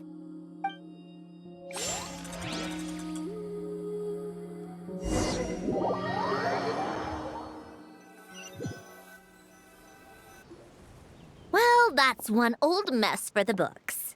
Glad to have that over and done with. Feels nice to do a good deed every once in a while. You helped everyone out a bunch and not cry, too. Kinda seems like you're just a good person at heart.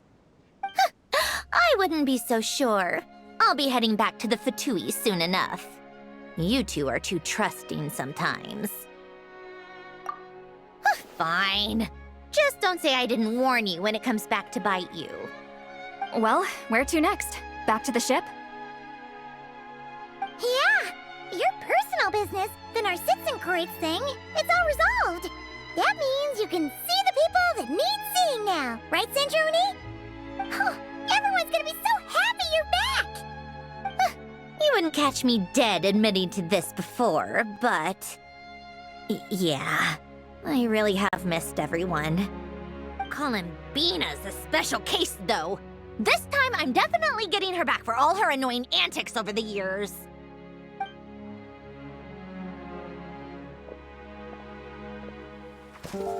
She'll sense me coming from a mile off.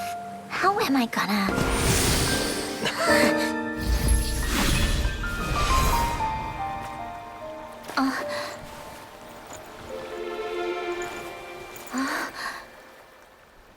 Sandrone? Is it really you? You're back? You didn't tell me. You avoided me. Why?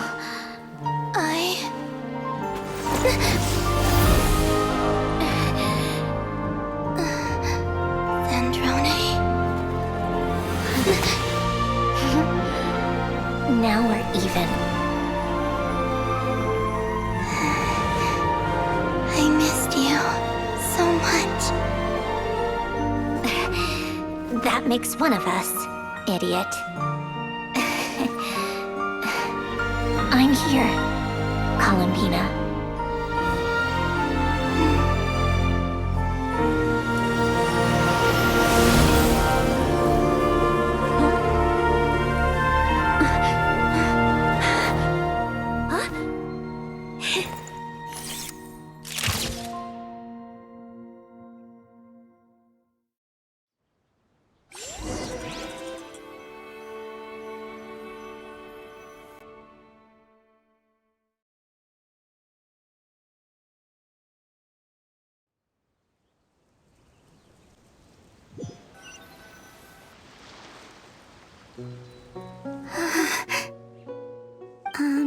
Sandrone.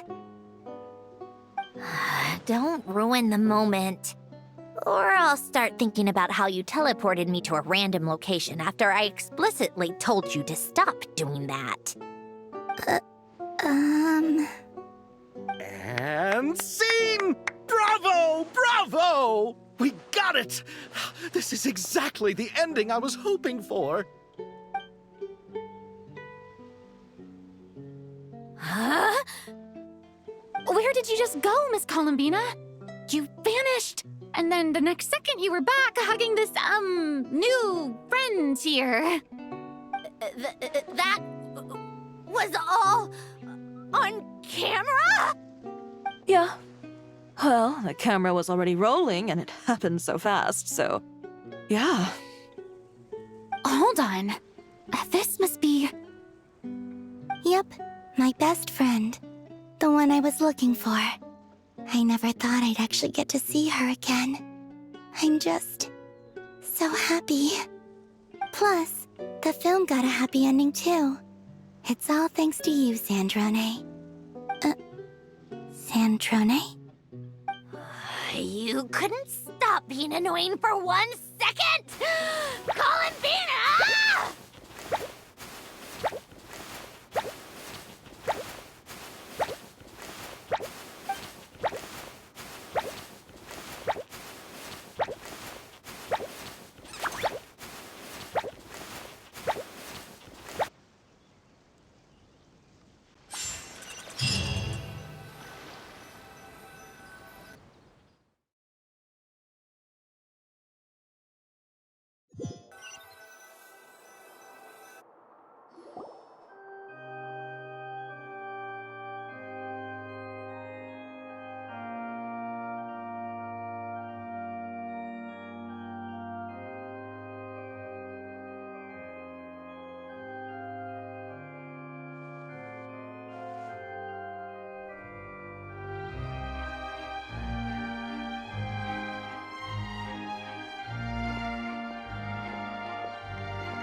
As expected, going to the opera house is the true way to enjoy a film.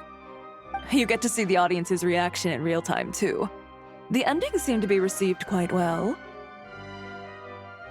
I can't believe you let us include that in the final cut, Sandrone!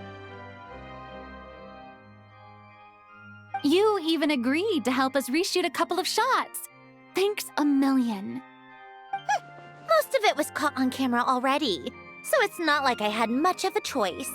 Besides, the film I'm in is going to be anything less than perfect. What are you laughing at? Nothing. It was just interesting to see us on screen together.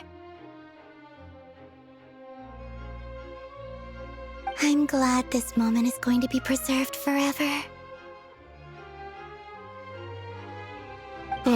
Just a pity we didn't take home the Farina Award this time around. Well, artistic films can rarely compete with commercial ones. You should have prepared yourself for this the minute you changed the script. True. Oh, did I hear someone mention the Farina Award? Come on, don't gloat. I won't. Our crew winning the Farina Award was a team effort after all. Costume design, script adaptation. Ooh, and the practical effects were so realistic. The flames and explosions even made me jump while we were filming. A lot of the effects were based on actual items the Special Patrol confiscated from criminals. Who knew they'd serve another purpose, right? But it turned out amazing! Really brought the thrilling scenes from the novel to life. Fontaine's film industry is seriously impressive. Which film did you vote for, Silali? Isn't it obvious? Great Detective Hurlock, of course!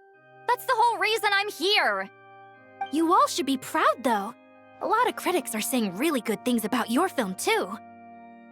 Longing and loss, searching for something even after it's gone. It's a film that makes you think about life and how important it is to explore those themes. Well, that is what the art of storytelling is for. Watching a film with friends is so much fun! There's so much to talk about! Ooh, let's throw a celebration later then! We're all old friends! Oh, we could find a place and chat to our heart's content! How about the Wingalette? That's perfect! Friends and family are more than welcome too. So if you want to bring people, don't be shy. You all can head over first and make yourselves at home. I'll bring over some refreshments in a bit. I just have one more stop to make first. Can I come? Fine. Not like you'd listen if I tried to stop you.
Yes.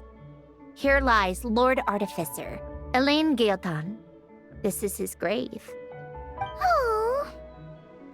I'm sorry, Ellen. I'm sorry this is the first time I've been back since leaving Fontaine. I should have come to see you more often. I got your gift. I even cleaned up one of the Narcitzenkreuz Ordo's messes along the way. Our home is just as quiet and warm as it always was. The flowers in the garden are still thriving. I'll make sure to tend to them more often from now on. Polonia received irreparable damage in battle. I should have taken better care of your invention. I'm sorry. Polonia was family to me. Just like you. You always said I was a fast learner. But I'm not so sure. It took me far too long to learn the things that truly matter. I never said this to you back then, but thank you for creating me. For giving me the chance to experience life. Being your family meant everything to me. Absolutely everything. Can I say a few words as well, Sandrone? Don't need my permission. Hello, Mr. Guillotin. I'm Sandrone's friend. You don't need to worry. Sandrone is doing great.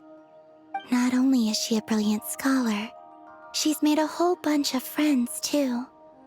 And she takes great care of them. As if. She'll never admit it, but she's always there when her friends need it the most. I wouldn't even be here without her. So, if she ever needs help, her friends will be there in a heartbeat, including me. That's what best friends are for. Columbina. What else?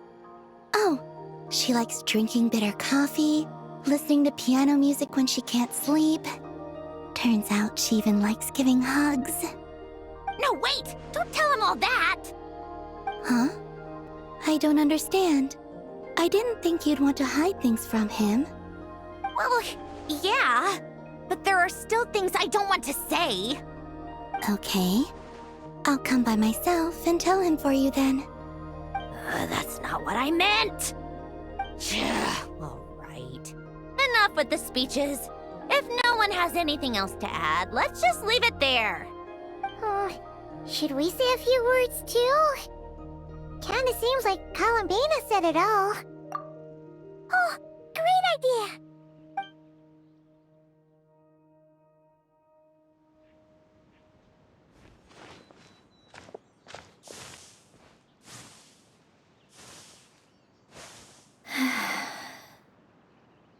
Goodbye, Ellen.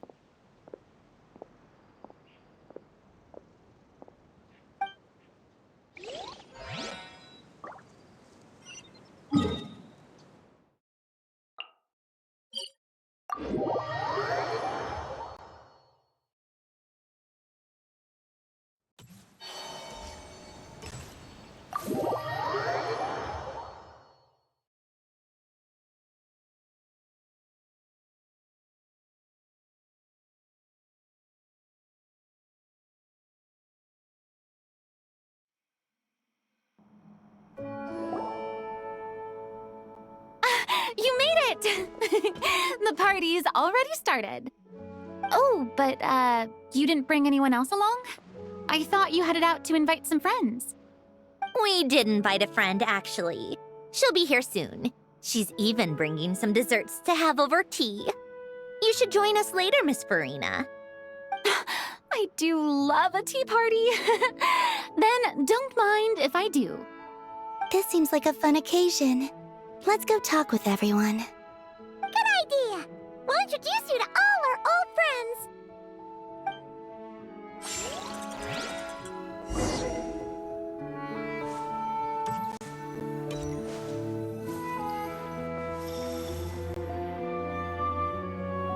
You made it. Sorry for starting the celebrations without you. No worries at all. We're just glad everyone's having such a great time. Oh, right. You've probably seen them around already, but let us introduce you for real. This is... Miss Columbina and Miss Guillotin, right? Oh, we saw the film you were in. It was so touching. Yep. This one started bawling her eyes out right next to me in the theater. I know. I didn't bring nearly enough tissues. Thanks. We saw your film, too. I memorized all your names. Oh, guess we can skip the introductions then. Our effects were pretty over the top, right? Some of the extras in the big scenes were actual members of the Spina di Rosula. So basically, your contribution was creating realistic-looking chaos. That wasn't the only realistic aspect.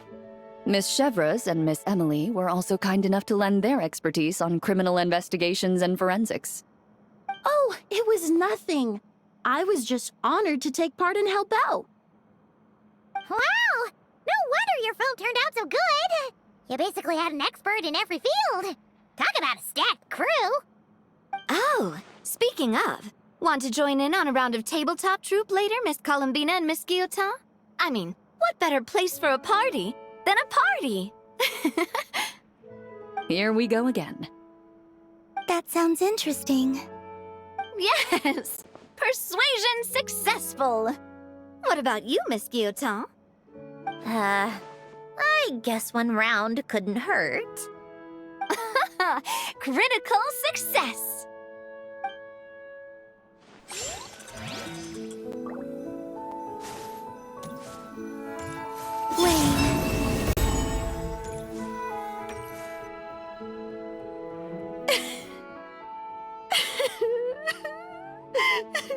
What a dream come true! For once, it all worked out! I can die without regrets. Let's not get too ahead of ourselves, Director Lapine Pauline. What was in that piece of cake you just handed her, Escoffier? Romaritime flowers, eggs, flour, same as all the other pieces. What, you think I tampered with it? Playing a detective in real life now too, are we? Oh, it's so delicious! I'm so happy! My life has peaked!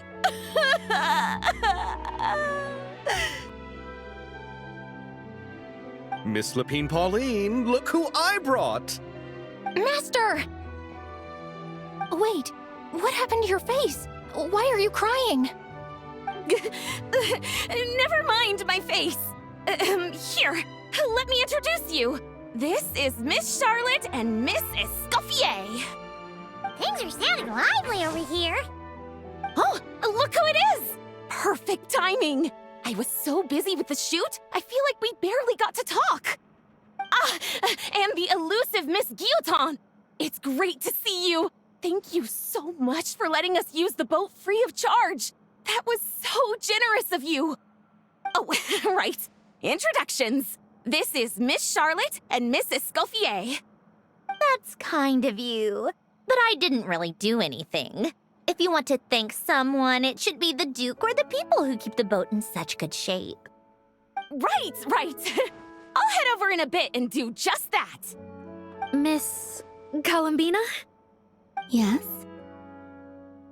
Could I interview you sometime? I'll treat you to some gâteau de bord for the trouble.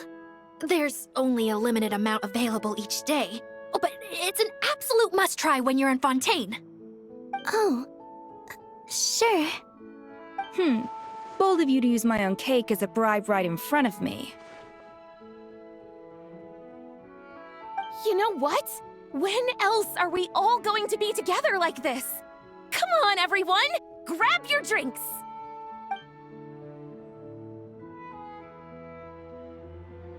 Are we going to toast? Yup! Come on! Sante!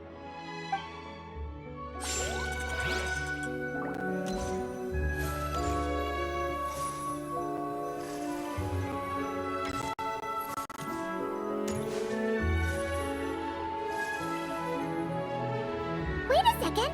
Mr. Baptiste and Veronique! You're here! Friends of yours? Veronique is the prop manager for Musketeer Pictures, and Mr. Baptiste is the author of The Two Musketeers. Yeah, former prop manager. Now we're just two criminals serving our time. Thanks to Duke Risley and Nurse Sigewin looking out for us.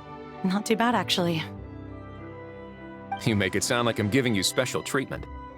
I just think the method of justice you chose to pursue is one people can respect. You're far too modest, Your Grace. The only reason we were even able to come to the surface for the festival is because you fought for it. It's also just good for the physical and mental health of the prisoners in general. Anyway, I suppose I have you to thank for keeping the winglet in such good shape. I never knew she could look so striking. I didn't do anything special. It was mostly the Traveler and the others. Don't sell yourself short, Miss Guillotin. You are the current captain, after all. In light of that, I have to ask, do you mind if I leave up some of the installations so the people back at the fortress can also enjoy the aquarium? Huh? Like I said before, I just think it would be good for the inmates who clean and maintain the winglet to see their work put to good use.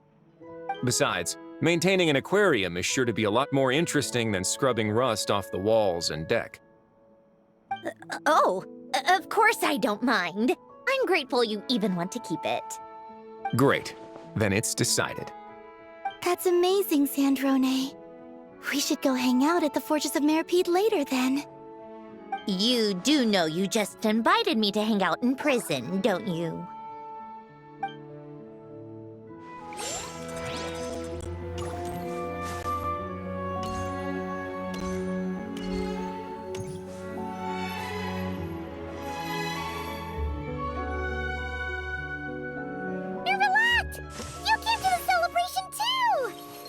Yes.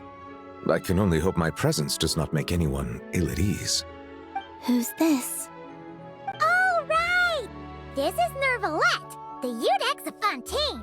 And this is Columbina and Sandrone. Greetings. Hello. These two must be the Fatus and former Fatus related to the recent incident in Nodcry. I read about them in the diplomatic report. The Udex? Oh, the dragon that cries a lot. Oh, well... Jeez, Columbina. That's your takeaway from all those Fatui meetings? Seriously? Is that truly how I'm portrayed in the Fatui's intelligence? You must put a lot of people in prison, then. Well, it would be more accurate to say I pass judgment on their crimes.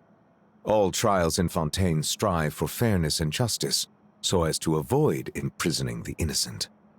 So, only the people who deserve it get sent to prison. Well, deserve is quite a subjective metric, is it not? At the very least, I can promise that in every trial over which I preside, I make every effort to deliver a fair verdict.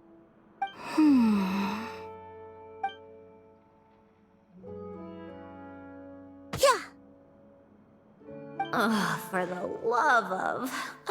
what is she doing now? You seem like a good dragon. Not the kind that throws people in prison for no reason. I think we can get along just fine. Well, thank you. Then she punched me because... Oh, sorry, Nervalette. She thinks that's a sign of friendship. Where does she even pick up weird habits like that? Ah, I see. I believe I have observed people on the streets of Fontaine expressing affection in a similar manner. I suppose I now know what it feels like. Yes. Quite, abrupt. You know, these two are surprisingly alike.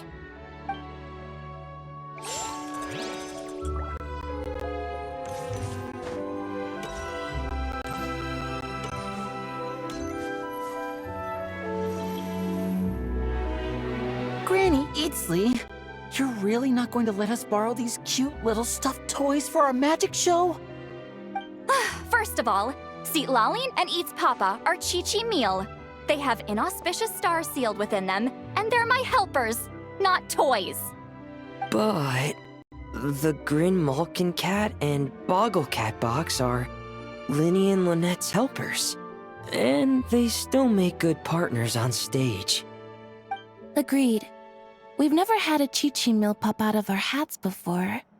It would be quite the surprise. I think the audience would love it. If this was the Masters of the Night Wind, these kids wouldn't have even had the guts to say my name, let alone pester me like this. I'm terrible at dealing with requests like this. Oh, Traveler, quick, save me! You think you're so funny. Lady Sandrone. Hello. Don't look at me like that. I don't have any mechanisms for you to break.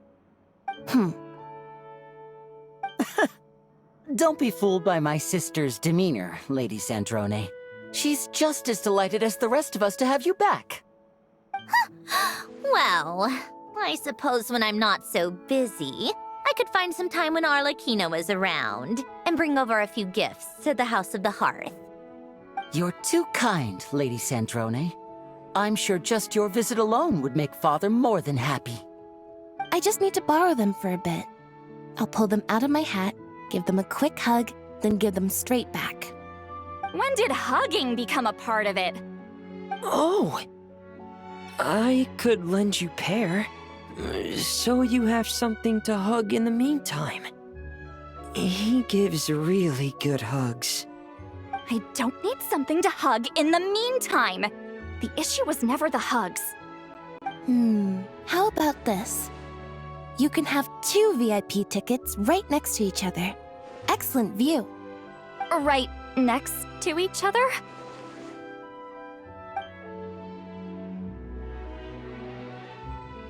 Yep, super quiet.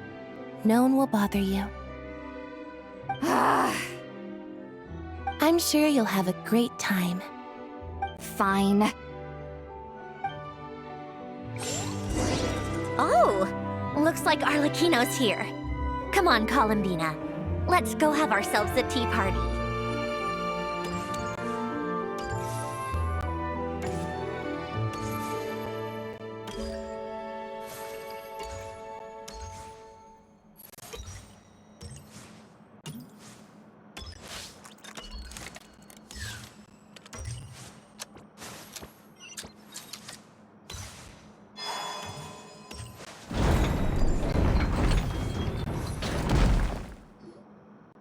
Well, it's been quite some time since the 3 of us gathered to drink tea like this. Yes, but your tea is as good as ever, Sandrone. Of course it is. The pastries you brought aren't half bad either, Arlecchino. I'm glad to hear it. Are they to your liking, Miss Farina? If I remember correctly, this particular cake is your favorite. Yes, thank you. The tea and pastries are absolutely delicious. I can't believe I'm casually sipping tea with 3 harbingers. Or are some of them former harbingers? Who knows? Due to diplomatic reasons at the time, our last tea party was rather tense, wasn't it, Miss Farina? You have my apologies. But this is simply a casual gathering of close friends. So I do hope you can relax and enjoy yourself. Of course! I appreciate the hospitality, in both cases. Next time, let me be the one to treat all of you. I'm sure we'd all be delighted to have you join us more often. The same goes for you two. Of course we should do this again! We've all been through thick and thin together by this point. This is nice, Sandrone. It reminds me of the happy times back in Snezhnaya, when things were so lively. Yeah. To be honest, I never thought these gatherings would feel this lively ever again. Well, I think I speak for all of us when I say we're truly glad you're back, Sandrone. Me too. I've realized that holding on to what matters doesn't just mean protecting what you already have. By reaching out and striving for something new, you can gain much more than you think. No, that certainly doesn't sound like something the old you would say. Well, I'm only going to say it once, so don't get used to it. Who knows? Perhaps your tea parties will only get livelier from here on out. Once you return to the Fatui, we'll have more opportunities to keep in touch in any case. I want to spend more time together too, but I don't want to go back to the Fatui. Well, Notcry isn't too far from Snezhnograd. It shouldn't be hard to find a place where we can all get together. Oh, and then I can sing for you, or put on some of your favorite music, just like the old days. Speaking of music, I spotted a mechanical piano below deck. Is it yours, Miss Guillotin? Yes. Reclaimed, I suppose you could say. Why don't you play something for us? Huh? In front of all these people? Yes, why not? You play so well. Yeah, come on! Just a little, please? For the love of... Fine! One piece, and that's it.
Musketeer pictures! Everyone ready? I'm not sure I should be in this one. Of course you should. You might have primarily helped out another crew this time, but you're still a member of Musketeer Pictures. All right, thanks. I'll still stand a bit off to the side, though. Can I be in the picture too? Of course, Miss Veronique. I would have loved to have you in the last one, too, if circumstances had allowed it. Thank you, Director Xavier. Do I really have to be front and center? You're one of the lead actors! Of course you do! Nervous, Sandrone? No! All right, look at the camera! And 3, 2, 1... Musketeer Pictures!